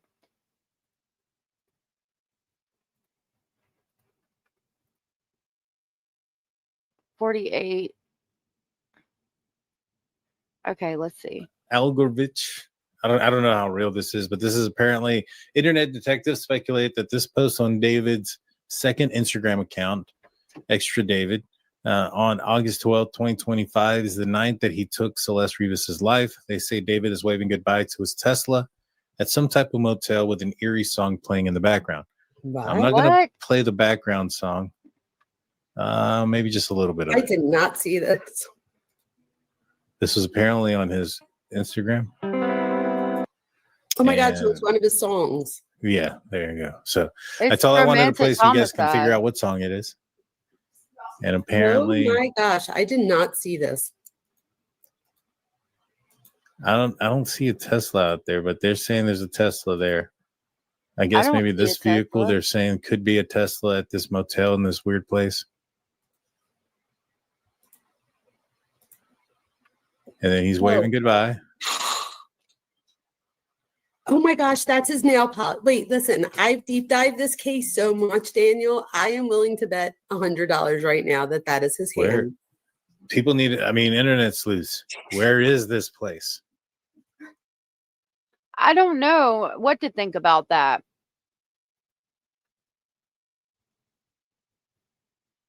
Well, I mean, if he's waving goodbye to his Tesla at a motel while playing Romantic Homicide on August 12th, it implies that maybe he committed the homicide and left the vehicle, was waving bye to her in the Tesla. But I would have to be able to verify that it's David's account and that there's a Tesla in the parking lot. Yeah, this is the Drunk Turkey show. Sorry, let me grab the link and share it real quick, because I always forget to do that.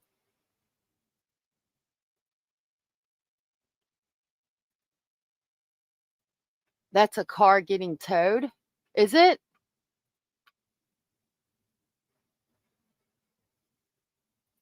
Let's see. This was apparently on his Instagram. Oh my God, so it's one of his songs. Yeah, there you go. But they say it's his extra Instagram. Like, I need to be able to verify that it's his. Oh my God, Brenda, I'm so sorry. Doesn't he? It's the tow yard.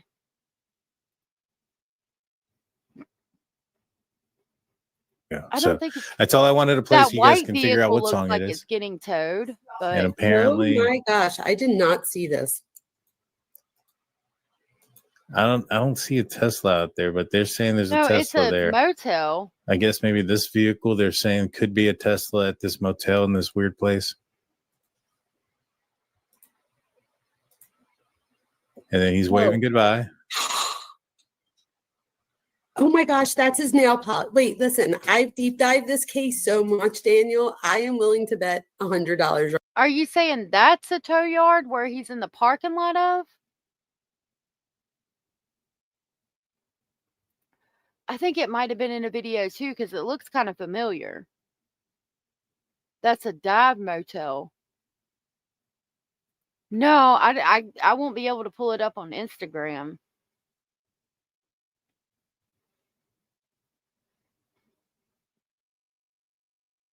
You saw a video of a red Tesla coming out of the garage. Y'all email me. We'll look into this some more tomorrow. I've got the timestamp written down, and I'll try to see if I can find the Instagram account. If y'all know where this takes place, let me know and email it to me, and we'll talk about it more tomorrow. I do want to touch on the Houston serial killer real quick. I'll see what I can find on that tonight. To the person that asked me to look into Blake Chapel, I am looking into that. Oh, I saw this. Celeste X spoke out on different that was TMZ going on there, evidently. but this is what Damien. We should just say we have edited some specifics out because we have not been able to confirm them, and we don't want to do this. But he is talking generally. By the way, he's sitting next to his mother. She said how her mom didn't treat her well or whatever, and she didn't like where she was at. Did she talk at all about her relationship with her parents? Kind of. She just said they were mean or whatever. She didn't like them. What is your last memory that you have of Celeste?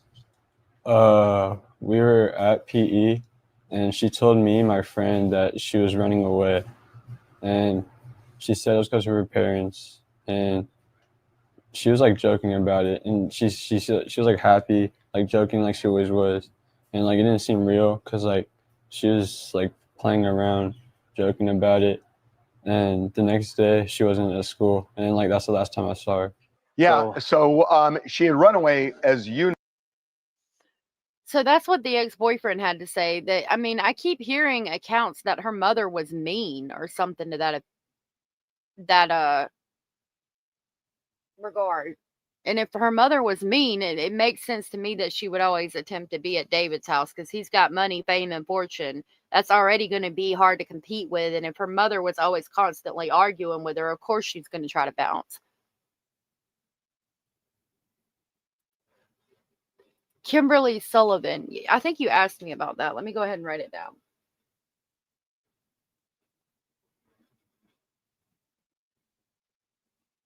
All right, I'll look into it and see what I can find. Y'all, evidently there is some kind of there's rumors of an alleged serial killer in Houston. Agree that there doesn't killer loose on the streets of Houston. We're not going to watch all of this, just the beginning, but there's been some shit going on in Houston, y'all. Evidently there might be a serial killer on the loose. We do not have any evidence that there is a serial killer loose in Houston, Texas. Let me say that again. There is no evidence that there's a serial killer loose on the streets of Houston. Rumors have been spreading across TikTok and Instagram about a so-called bayou killer in Houston. 6 bodies have been pulled from the city's bayous in less than 2 weeks, and the speculation is rampant right now. We're going to break down what may really be happening, the facts, the fears, what investigators are saying, and we're going to do it with criminologist Dr. Debbie Goodman. Welcome to Sidebar, presented by Law and Crime. I'm Jesse Weber. So, do you guys remember in, I think it was Oregon, that they were saying, oh, there's no serial killer, but then it ended up that yes, there was. I'm wondering if that's what's going on. 6 bodies in the bayou in the past 2 weeks, and you expect us to believe there's not a serial killer. Serial killer in Houston. It's a pretty scary thing to be thinking about, right? Because people have been talking about this all over social media. On TikTok, Videos warning about a so-called bayou killer, they are racking up They swore there hundreds wasn't. of thousands Yep, of views Jesse right now Calhoun, on that's it, Instagram. yep. The rumors have turned even darker, with one popular account posting this.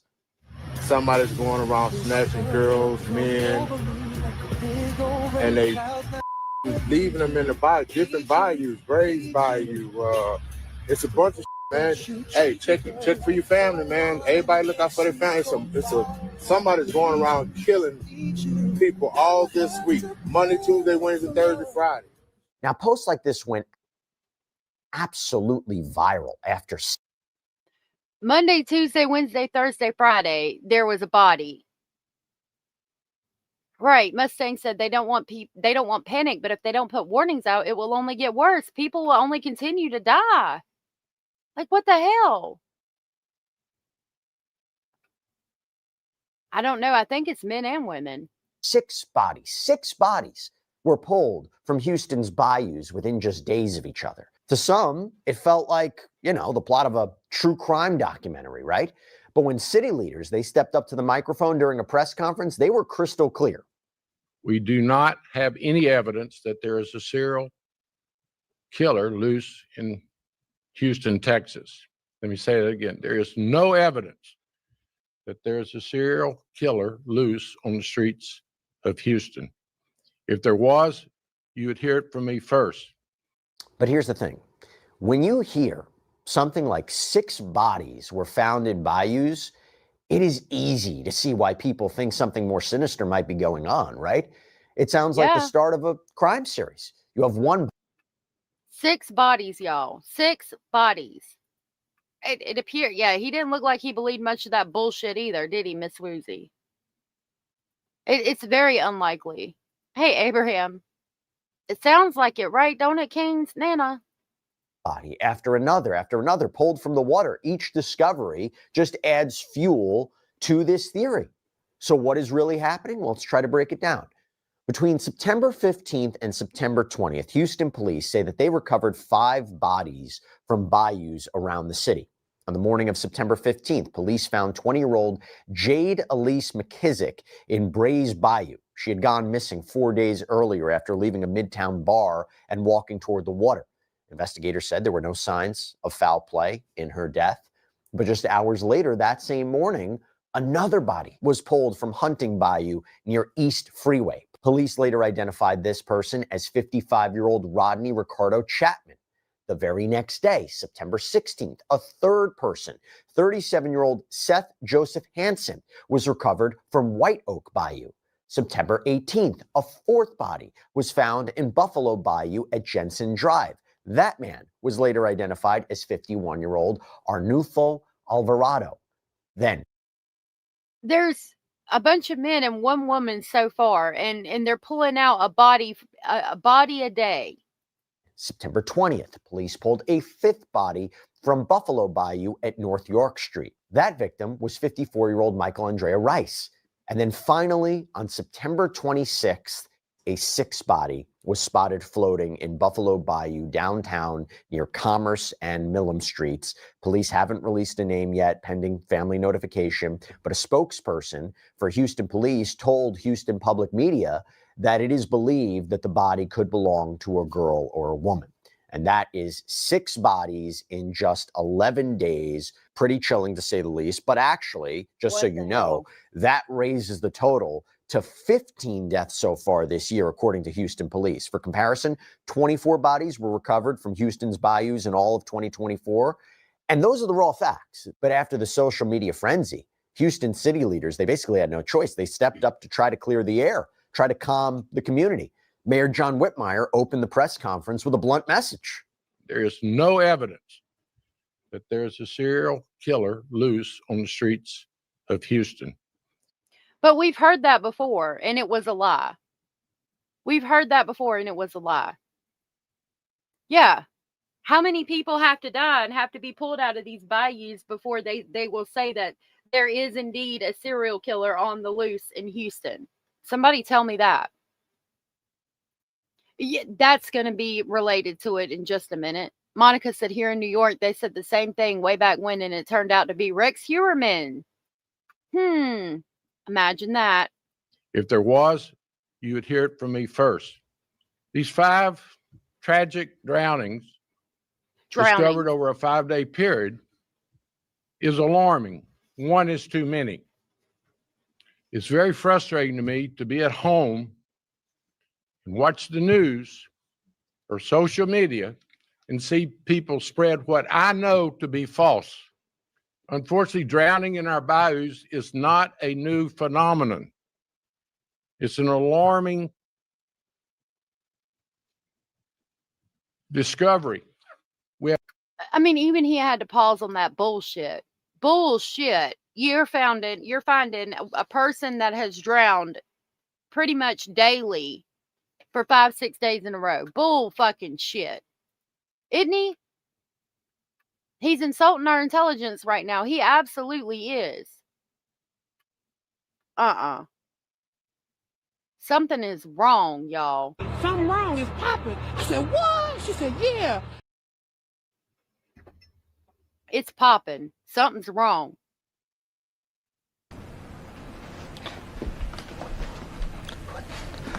What the fuck is going on here? I mean, really, I'm not crazy for thinking there's a serial killer. It does, doesn't it? Exactly. His ears are growing every time he lies. Look at them motherfuckers. About to fly away. Thing's about to take off. 2,500 miles of bayous or waterways in Houston, Texas. Now, you might think by watching Sidebar that you've seen everything, you've seen it all. I will tell you, think again. 50 ways to catch a killer. This brings you real cases where detectives had to flip. So I don't know. That's what we've got on that. I'm going to look more into that as well. But absolutely not. Somebody's lying like a motherfucker. You ain't finding a body a day in these bayous because they fucking drowned. They do need to keep people out of the river. They need to keep people away from the river, and they need to figure out what the fuck's going on, because I'm not believing it. I don't see the harm in warning the public. They're already worked up, so might as well give them a warning about it. Exactly. Exactly, Brenda. 6 bodies and not a serial killer? Nope. Not today. Because they don't want to cause a panic, I'm assuming. But yeah, Bellis, it's a bold-faced lie. In Houston, all in Houston. Oh yeah, the lady in Bird Lake too. See, they do need to put some officers out there. The hair on his ears is growing. Pretty soon he'll be able to do a comb over with them, no doubt. Me too. I want to thank y'all for being here. I'm sure the Jonestown incident was just a big coincidence. They all just happened to drink that Kool-Aid. The way that they're, I mean, it wouldn't surprise me if they described that like that, the way they're describing this. Right, Abraham? Everyone in the PDX was saying it was a serial killer, and the PPD lying to us did not erase our fears and made it worse, because what's the alternative? 6 separate killers? Exactly. I love that picture of Snarky Pants. That's awesome. You think it's political, Ashton? Should be the end of this week when he gets done working. Tomorrow or Friday, I do believe. All right, y'all. Thank you for asking, Lorianne. And I will see y'all tomorrow. We'll definitely be back to talk about some more things and some more cases. I'm going to look into the Instagram account of David, and I'm going to look more into this serial killer thing. There's stuff coming out pretty much daily on David and everything going on. So I hope to see y'all all back here tomorrow. I want to thank you for hanging out with me today. Thank you for being here. I hope that you guys all have a great rest of your day. Stay safe out there tonight. I will see you tomorrow. I love you all very much. Please know that you are enough. You are important. You are special, and you are loved. And I'll see y'all tomorrow. Thank you so much. You guys are amazing. I love our speculating family. I'll see y'all tomorrow. Bye.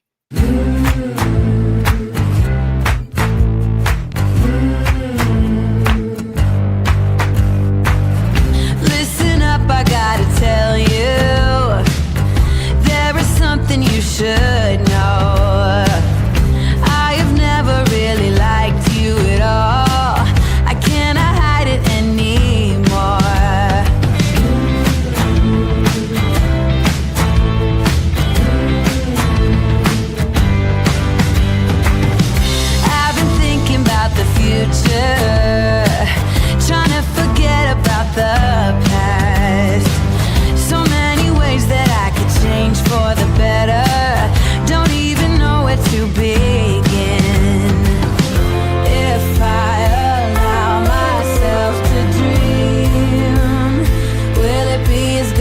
it seems